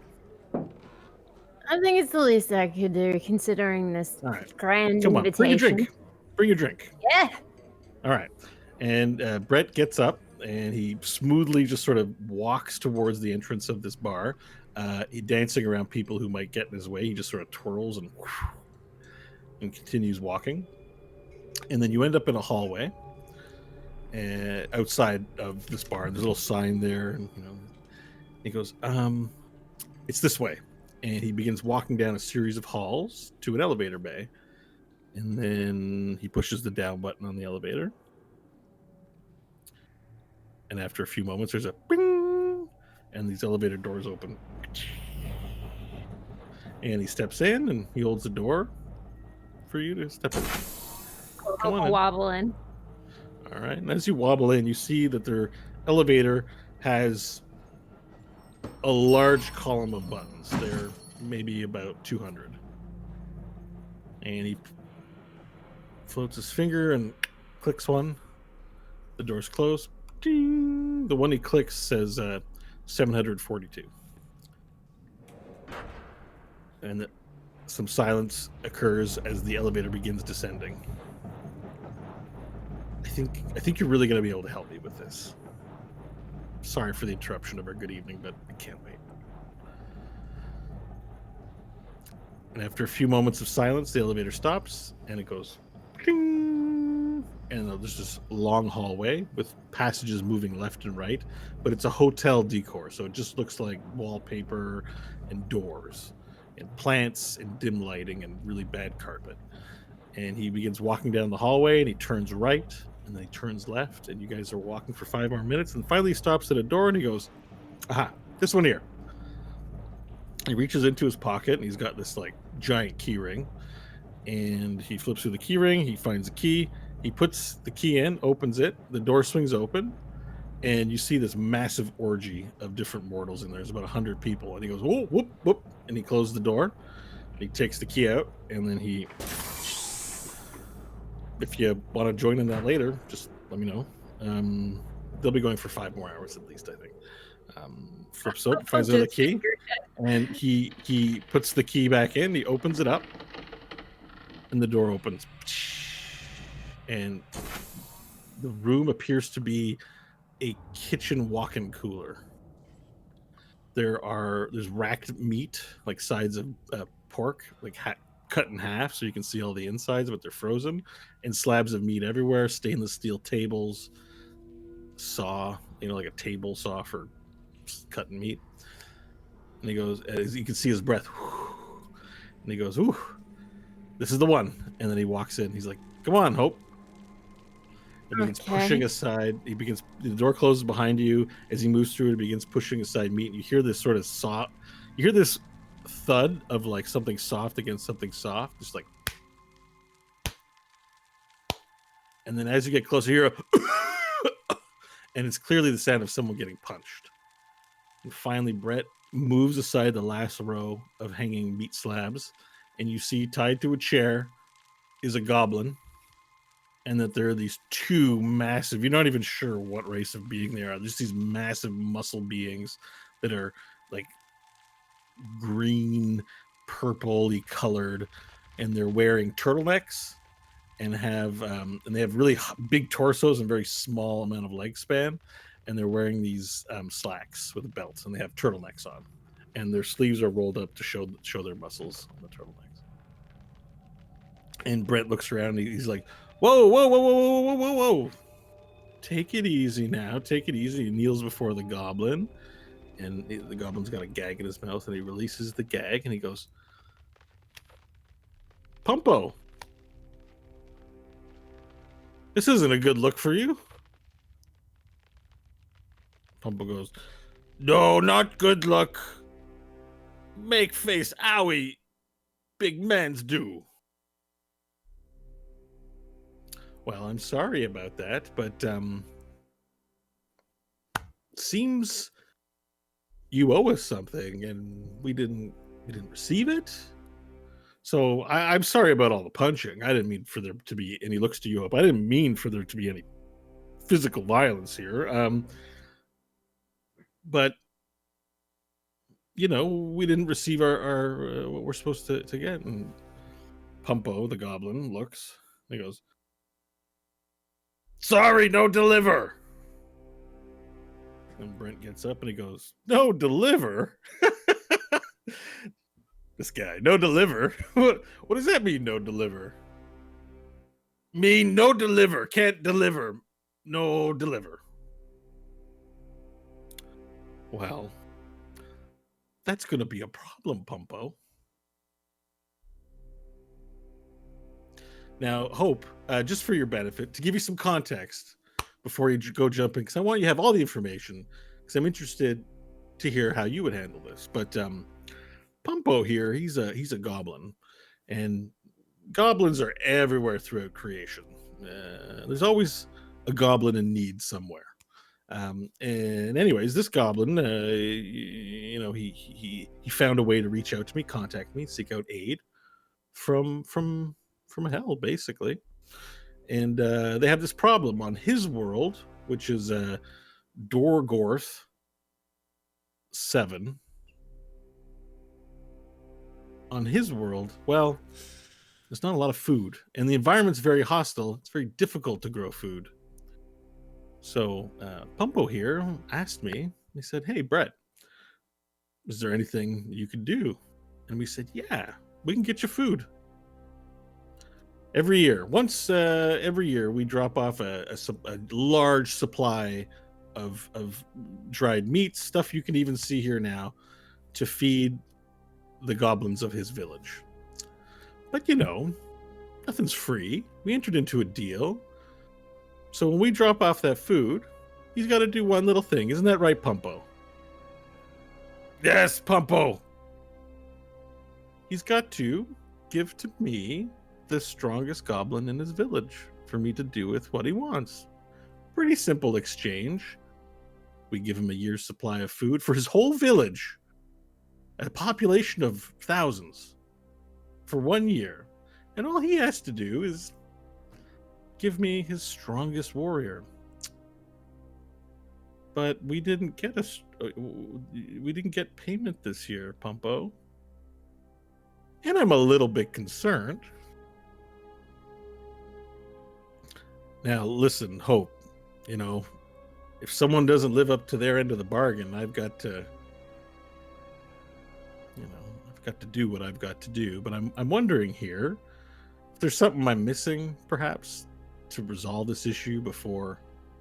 It's more profitable if we can stay in business than if I have to just end the whole thing. What do you think? Well, if you want to be cruel, I mean, you could always send him back for a year without food. Let him watch his family starve and die. And then the next year you ask if he'd do it again. No, starve, die! Pumpo, no! Pumpo have family! Pumpo cannot let happen.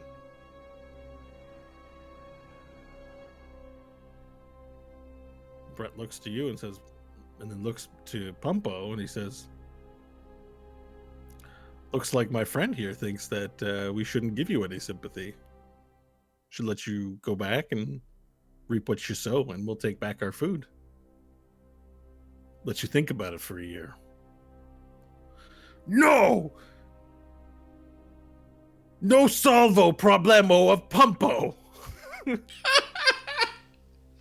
What?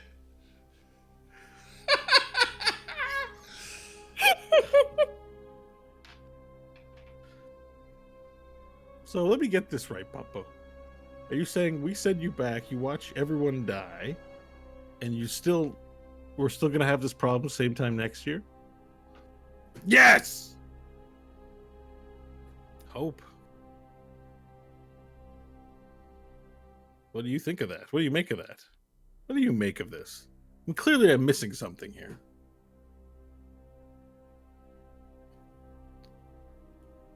Well, he mentioned his family. You could take them instead.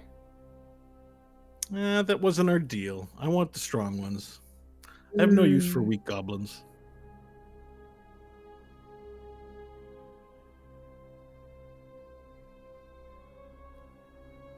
Well, Pumpo, how do you figure out who's the strongest? Well, we have competition before pay time, before food time, before happy food time landing. We have competition strong, and winner is given. Oh, so who won this time, Pumpo?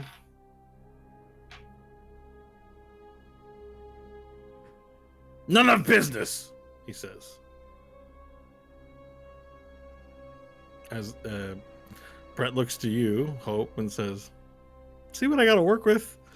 I mean, it's a couldn't good you thing." just go and take one? A strong one? Yourself? It's part of the deal, after all. You talking to Pumpo or to Brett? Brett. I see what you're thinking, but if I've got to do something and my underlings see that I'm doing something on my own, they might start talking back to me and not doing what they need to do. No, that's not a good policy. I'm the thinker here. Other people are my doers. Well, I mean, if he won't break, just kill him. Find a new one to strike a deal with. Oh, but if I kill him, I have no more access to their souls. You sure that's what I should do? He's a dead end anyway, if he won't give in. I mean, why would you waste your time with someone who's clearly had a change of conscience when there's probably 15 other goblins willing to sell out their friends? I'm glad you brought this up. It's a good question, Hope.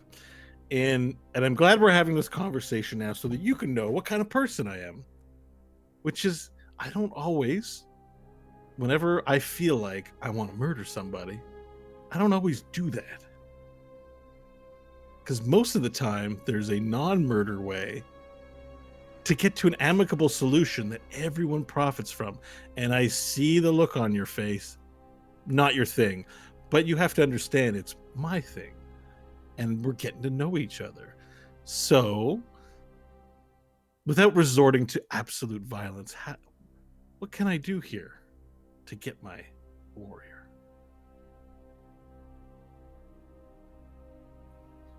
You could just torture him for a bit. We could do that. And he looks over to the guy, rip his arm off. And then the big beast walks up to that to the goblin, Pumpo, holds his face down with one, the other big being with the turtleneck holds this little guy's arms down, and then he takes his arm and rips it off, and Pumpo goes, ah, ah, ah, and blood begins spurting everywhere. Ah! And then Brent snaps his fingers, and the hand reattaches.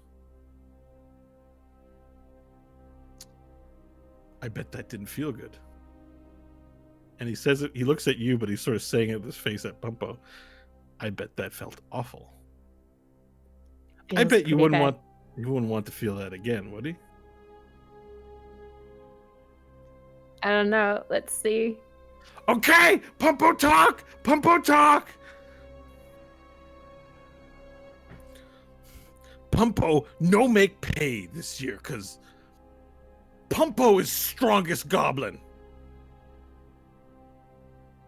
Oh. Was that so hard?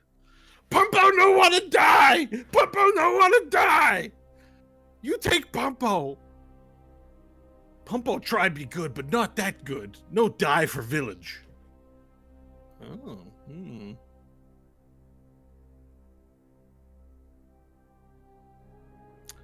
Well, what do you think, Hope? Looks like I gotta kill him. The deal's a deal. I mean, is there anyone he would trade in his place? That's a good thought. And then he sits down and kneels by Pumpo and he says, poor Pumpo. I'm sorry to cause you such terror. I wish you had told us sooner. You see, we made that rule to make it easy for you to justify your little story in the village and give you a way to conveniently build a narrative so that people wouldn't ask too many questions. The big warrior who wins the competition goes to the big city, never to be heard from again, because presumably they've moved up in life. So what happened? People find out! Strongman's disappears. People no compete.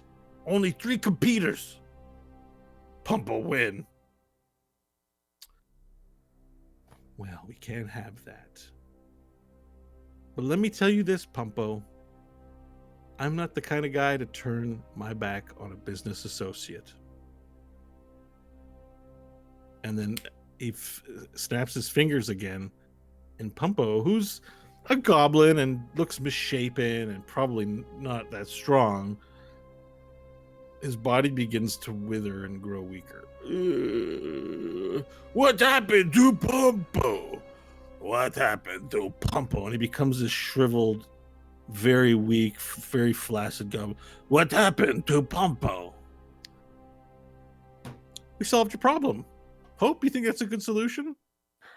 You know, it works, right? Yeah, now you're weak. And now you can hold the competition and go send us your strongest. So whoever's in second place, go send it there. Send them to us. We'll accept that for this year. But you need to get to work on next year, Pumpo. Pumpo will make better next year. Thank you, Brett. Okay. All right, Hope. I think we've solved what we need to solve here. Anything else? No, Let's get back to the bar. Yeah. Why are we wasting time around here? Pumpo, take care. And you guys both leave and head back to the elevator and make your way back to the bar. And when you get into the bar, you notice that it's even noisier in there. There's a lot of loud music.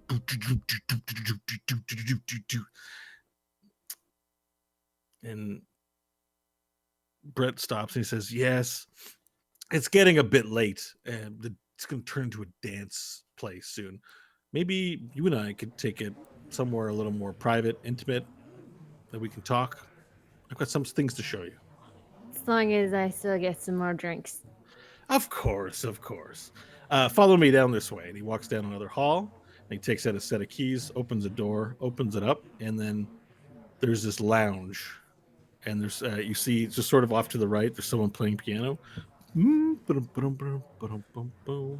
There's a maitre d' standing by a podium, and there's a window overlooking the lake of fire. This large, 20-foot tall window sort of thing, almost biodomy. And there's, places where people can be seated to the window to overlook. It's kind of got this romantic restaurant and a casino vibe, very touristy. You guys walk towards the tables, and he pulls out a chair and he says, after you. Hope will sit down. All right. And then he sits down on the opposite side of you and he says, all right, look. I know that friend of yours, he's probably told you not to accept any pacts with me, make any deals. You got it. Yeah, so we're not going to try. We're not going to do that. I know you're smart enough not to enter into any deals with me, especially him. But as a gesture of Hell's goodwill, we wanted to give you some gifts. Can't say no to some gifts, right? And then as if he had always been there, the hooded man standing behind Brent. Accept the gifts he gives you. Says very creepily. Cool. Hope will accept the gifts. He snaps his fingers, and 2 waiters walk out. They're dressed to the nines, modern looking. They have these trays, and they step forward, and they put the trays on the table. as Brett shoos them away. And he goes, we have a box here on the right, and we have a box here on the left. And I personally picked these out for you. And please open them. Hope we'll start with the box on the left. Okay, so the box on the left is rectangular in shape, and you can flip it open. Has like hinges, has a little clasp. Looks like a necklace or bracelet box of some kind. Cool. She'll open it.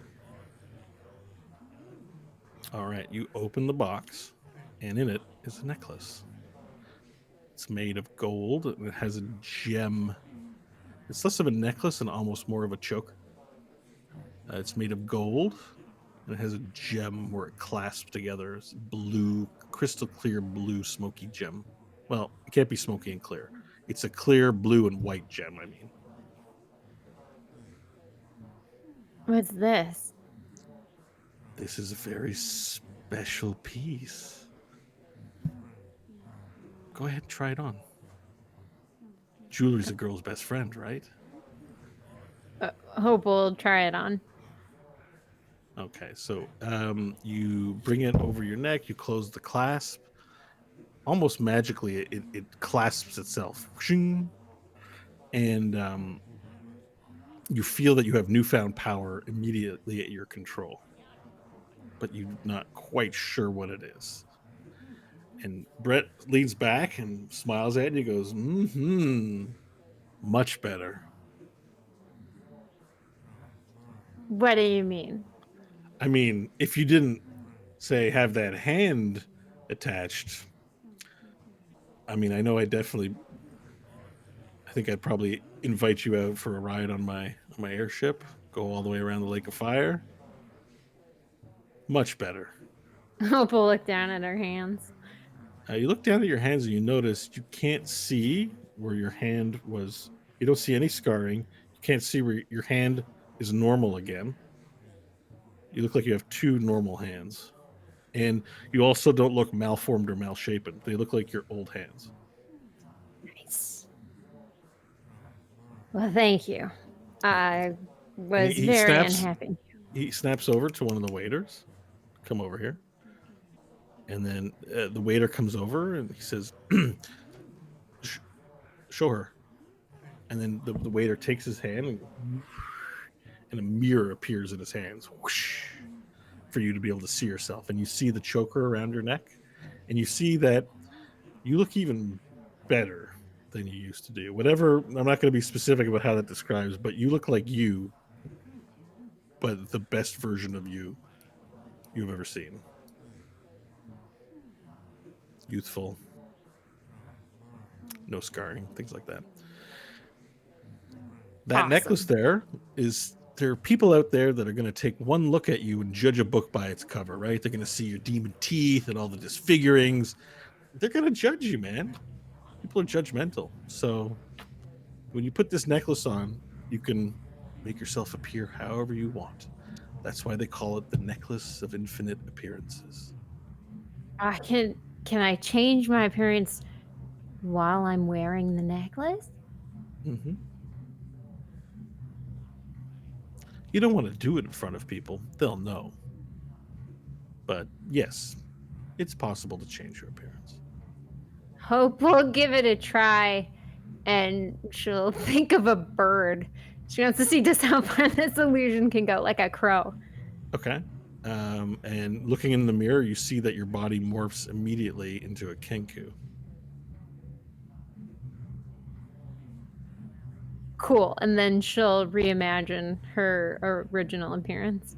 Not the monster one. And you're back. Yeah, you're back to your original appearance. We'll have an item for you in your inventory later. So just note it for now. Roger. What about the second box? You know what? This is pretty awesome. Let's do it. And she'll open the box on the right. All right. Now just a second.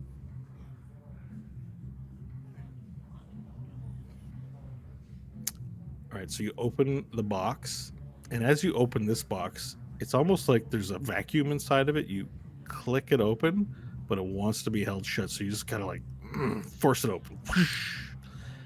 And then inside this ring that has all these ornate glyphs in it, and then a large sort of circle, and then what looks like a sundial, but it's not a sundial, some sort of jutting thing off the disc. There's like a disc piece and then a piece jutting out. It floats in the box as you open it. I hope we'll take it out and put it on her right hand index finger. The other thing a girl needs besides jewelry is to get around. This ring here has pre-programmed into it passageways to a lot of your favorite locales. You want to go back home to Tiet Kala? You can do it with this ring. You want to come back to the Kaiser International Casino and enjoy a night here? That's also programmed into your ring. The hooded voice appears from behind you and says, "It's not good enough. Tell him you want something better."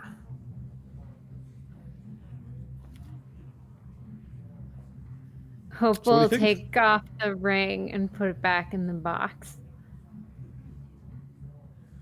You know, is something wrong? Surely there's something else. Something more powerful than this ring. He didn't like it. You can tell me he didn't like it, right? Hope's pretty drunk, so she'll be like, yeah, he didn't like it. I liked it, though. He reaches into his pocket. I'll just have to get another one of these. I hope you don't mind. And he hands you a rusty-looking copper ring that just looks dented and malshapen. Almost sinister, has jagged edges. He just holds it in his hand. He's like, "That's the better ring." It don't look like much, but you can't really remold these things. That's just what it looks like. Okay. I hope we'll take that ring. Behind him, you see the hooded figure, and you hear the voice go, "Yes." He likes this one. Okay. Take it. Yep, hope we'll Before I take it change my and mind. put it on. All right, you put it on, and you feel your hand sort of glow with power. A unfamiliar but strong and intoxicating power. It feels like, if you can imagine it, if just your forearm was on drugs, but the rest of you's fine. It's just this forearm is just on drug. It just feels like it moves through space strangely. Cool.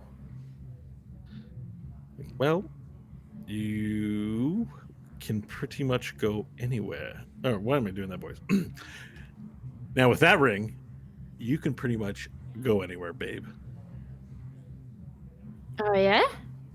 Oh yeah. Where do you want to go? You want to try it out? I mean, I mean, why not? I got one more gift for you. I'm afraid as soon as you try this ring out, you're not gonna really want to talk to me too much more. So can I just give you this last thing that I have for you? Yeah? All right. Well, we can test out the ring now. I know they're in the employee lounge below.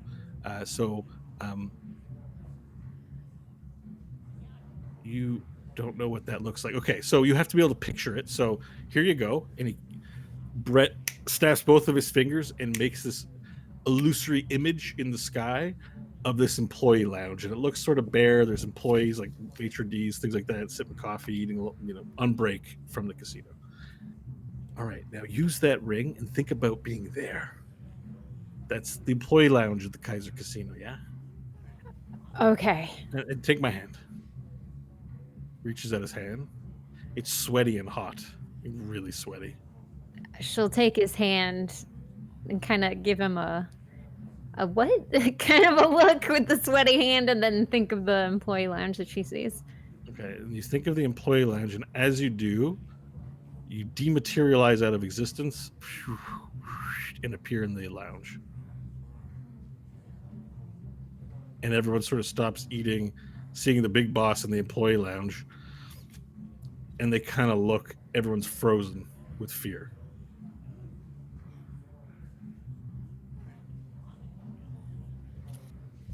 Okay. And Brett looks around and says, "Oh, hello, everyone. Just testing out some magic stuff. Nothing I see here. I'm not here for any other reason. Please feel free to enjoy your lunch, everyone. We're all good. Where we need to go, we're heading in that back room there, the freelancer room. Back to lunch, everyone. Didn't mean to disturb you." And then he begins walking his way across the tables to a door in the back. All right, hope will follow. Okay, and he opens up the door, and it opens up into a strange area. There's, it's like this rocky face of wall all around, straight from the casino, like almost like you're in Rockland and not in the casino. Immediately walking through this door, and there's a few tables in this room too, wooden tables and a wooden bar. It seems like a dingier version of the employee lounge. And what's interesting, though, is that it's empty, but 4 people. There's a barkeep who has his back to things, seems to be cleaning a glass. And which of the other 3 players wants to describe their character? Who's up first? I think he who spoke first is up first. Okay, I'll go first. All right, so my character is a 8-foot tall minotaur with all black fur, except for occasional just kind of like hot red highlights every now and then, just like almost like just a tuft of hair here and there, has like a fiery orange tint to it in certain places. He's wearing a business suit, a full fitted business suit on his form. He's got big wide horns that jut out a bit, and he has gold accents on his business suit. And he's got gold piercings, a gold nose ring, but it's not like gaudy gold, it's like brass kind of. And he's got gloves on, fancy leather fitted gloves. He's just sitting there leaning up against the bar, kind of just looking over his shoulder at you. And I think that's it. Yeah, minotaur in a suit. All right. Who's next to describe their character? Sitting near him is a half orc with a great bow on his back. He is strange because if you look at him, I said half orc. We're not doing that now, are we? I'll tell you about that in a second. Yeah, never mind. I gotta skip the half orc part. He's forget about half orc. Let's just say he's half orc like in his size and appearance, but he's not a half orc. He is something else entirely. Maybe something nobody's heard of before. His skin is all bright white, almost a patchy, chalky kind of white. And to look at it, you'd almost think it was makeup. But if you got up close enough, you'd notice that this was part of his flesh. That his flesh is just that color, and it's not a good pigment. It's not an attractive pigment. It looks gross and decayed and flaky and bad. Around his lips, he has what looks like from far away bright lipstick or something that's making his lips bright red. But the closer you get, you notice that this is also just part of his flesh. His lips just are bright, and they also are ragged and tend to bleed into the white of the skin in such a way that it looks like and that's the way his mouth is naturally. His nose is another shade of white or of red. And again, closer inspection would reveal that it's not a separate thing. It's not attached to his face. It's a part of him, and it's red in a horrible way. If you get up close to it, it's pocked and oozy and gross and disgusting. And he has only a little hair, but what hair he has is curly and wild, and some strands of it are pink, some are a little closer to the same red that his lips and nose are. But he's not fully covered in hair. It's just enough to know that there was maybe more hair there once. And he is dressed in tight black leather. His entire body is just leather, and it's strapped down together. Think of Pinhead or somebody like that, just strapped and bolted to him. And the only thing that really jumps out to you if you were to see him in a room is this face, because it's just so white and it's so red, and it's such a horrible combination of those things. To give you the name of his race, I have to go grab it because I forgot what we said. No, you don't have to do that yet. It's okay, just I'm a not going to physical do it description. yet. I'll tell you later where he comes from. Do we say their names yet? I guess we do. No? No, That's it's a what she physical sees. description. All right, So that's it. it's Physical. I'm all done. Oh, by the way, he's muscular. He's tall, big shoulders. Looks like a formidable problem in a fight. Also, it's just sketchy as hell. So there you go. That's it. All right. And finally, the third. You're muted, Kyle. Still muted. Still muted. Let's see. All right, while he sorts that out, what clothes are you wearing, Scott? Oh, sorry. Characters wearing. Oh, I told you, all black leathers. So everything on him is just, imagine like straps, like pulled over his arms with like big rivets holding stuff together. I'm trying to think of a good example of who looks like this, but I can't off the top of my head. But just not in like a S&M kind of way, but more like just he likes to be covered in thick, rigid black leather. And it's just covering him head to toe, including his boots. His boots are the same material. Nice. So he Kyle, looks. we got you back. You might say he looks like a clown up here, but like a leather monster underneath, and he's just ready to tear you apart. You know what he looks like? He looks like what's his name in Resident Evil 3? He looks like Tyrant. In that. The Nemesis. The Nemesis guy in the beginning, before he got all big and weird, all that tight leather stuff, and like it almost looked like in that thing it was like trash bags and other stuff, but in this case it's like just thick, hard leather. Well, it's a great description. I wonder if we got Kyle back. Nothing yet, Kyle. Still no. Nothing Nope. yet. That's weird. Come on out here, Kyle. I haven't heard him since he muted the first time. Here, I'll re-ring him. This is intense. Yeah, we wait. I as we know. wait. We got to find out what's up here. Slowest zoom to another character ever. All right. Well, Brett looks. Oh, I heard something. Nope, I didn't. It's still ringing. Oh no, Discord problems. Oh no. Oh no. Oh no. I don't know why it would still be muted though. It's weird. It's not muted on my end. I just showed he unmuted it himself. Kyle, can you hear us? Oh, he can't unmute, he says. Weird. Oh, he's got. I've seen that bug before. What do you have to do normally? Like restart your computer. Ugh. Could we Let me do go get audio through Zoom, maybe? Gross. Seems we're on the Zoom yeah, call. yeah. Just You might check. switch audio to Zoom. I mean, we could You do might that check your just audio even just for outputs. him, so we could hear him. Here, let me Yeah, get just it. for him. Hold on.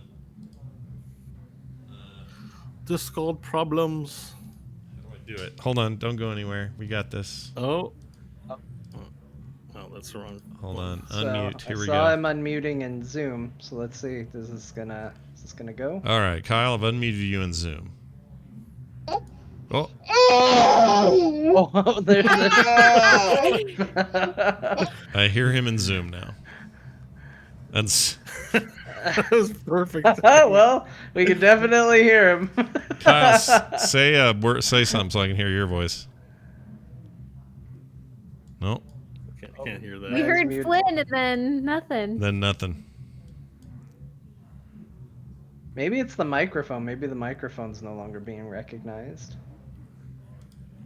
Here, I'll unmute him again. Well, no, but he was able to. The baby was able to cry through it, right? Like the mic worked. Yeah, it worked for a second. That's really weird. Now I can't unmute him. All right. Well, why don't you swap? We're almost at the end of the show. It's gonna be quicker to swap. Yeah, we can probably just swap him. Yeah, Kyle we'll just took his swap 'em. headphones off. Wife swap. That's normal to say, isn't it? It's just a normal thing just for me Yeah, to blurt yeah. out. it's a normal thing to shout out. Oh, Did I do it? I think so. Oh, yeah. Wait, where are you talking on? Let's see. The Discord, I believe. Oh yeah, and you're my on God. you're Coming on in some so hot crazy right hot weird thing sounding Yeah, it thing. sounds like the wrong mic. It sounds like a mic from another century. This is Kyle on the street. Is a connection loose possibly? It sounds like almost like a cable fell out, or fader on a mixing board. yeah, it could be. Yep, he's gonna swap. I see him running. Oh, maybe not. Swap time. Wife swap. Does it mean what you think it means? I know, and it doesn't matter how many Hey. times I say it. It's not gonna change what it means, is it? I could just keep doing it.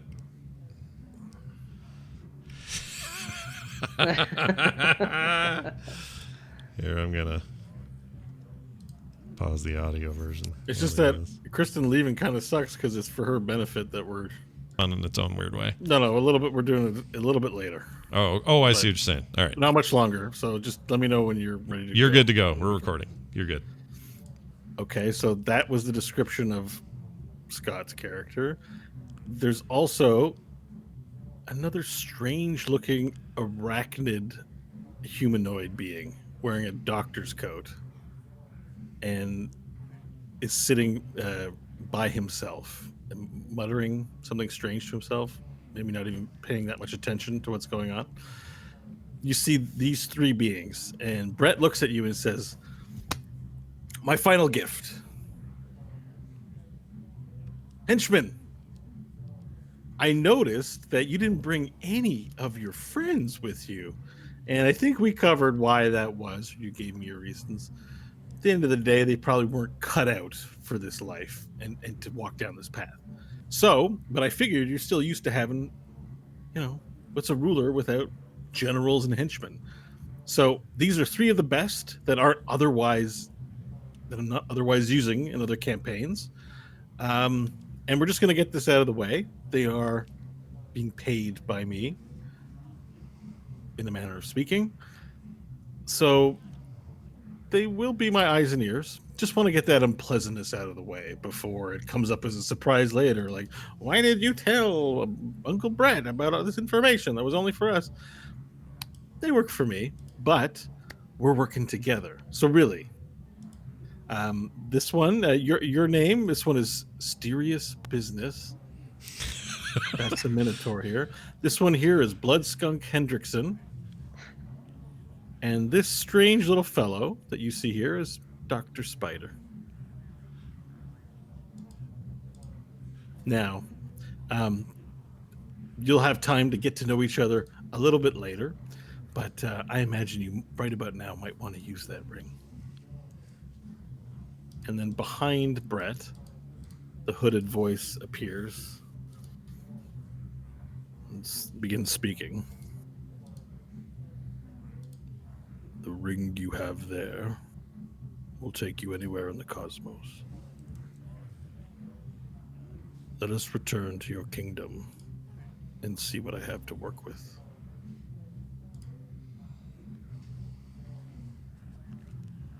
Hope will drunkenly take a deep breath, kind of like nod a hello to the three henchmen, and disappear heading to Tiet Kala. This time the ring doesn't work quite how you'd expect it. It functions a little differently.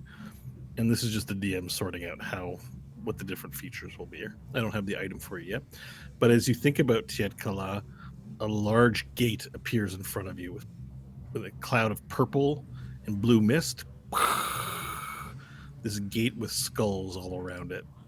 It's these these skulls that have jewels for eyes in them appears, and through it, you see your room in Tietkala, in the keep of Tietkala. Your queen chambers lie beyond the gate. Hope will head to her chambers. And as you begin walking through the gate, Brett goes and motions for the three henchmen to follow, and they slowly get up and take their place by your side and begin walking through the gate. And Brett calls after you and he says, "Don't be a stranger now. If you ever need another night of drinking, I'm your man. Come see me anytime." Hope will nod and Good luck. She'll give her signature nod. Good luck. We'll see you soon. And as the gate begins closing, you hear Brett beginning to laugh. Oh, I kill myself. And as it disappears as the gate closes behind you. And as the episode closes behind all of us. Whoa. Congratulations. Very intense. There'll be dungeons. Yeah. Thank you. That was awesome. I feel bad about Kyle's mic, but it worked out okay in the end. Yeah. Yeah, that's Real right, dash everybody. To get to the finish line there. There was almost, what's weird is there was almost, I feel like, Bo thankfully brought it back, but there was almost like you were almost going to have to do like a third or fourth storyline where Nash is on a damn moon.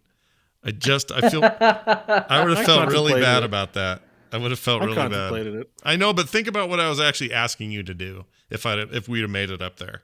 Because you would have had to make there's a whole city there. Like you would have gone... You would have had a problem. The moon is a problem that needs to be solved. That you've all just been like, whatever, someone else will solve it. It's somebody else's problem. You're like, to be fair, you wanted to solve it. Yeah, I did. Yeah, and you still can. You can leave Stanley now and just say, "I'm going to solve this problem." You can do that. It was freaking great. I loved every part of that. All right, next week will be very interesting. So join this new weird band of unknown characters and Hope as they figure out what the heck they're going to do, and who knows what'll happen to our old pals back in the tower. Or where are we now? I forgot where they even ended up. I'm so excited about these new guys. Airship. Oh yeah, they're on the airship back to Bacho. That's right, on their way back to Bacho. You can only find out by tuning back in next week when we do this again. In the meantime, become a Dungeons Plus member and sign up over at the website, which is at therewillbedungeons.com. All the details are there, so you don't need to hear me blab on about them. There's a ton of info, a ton of stuff. Go check it out and be a big part of that, if you would please. Okay, that's going to do it for us. Thanks for watching, everybody. We will be back next week. Like I said, therewillbedungeons.com is our website. You can find us online at therebedungeons on Twitter, and you can find all our Twitter accounts on the site as well. That's going to do it for us. For me, for Kyle, for Kristen, for John, for Bo, and for all of you, we'll see you next time.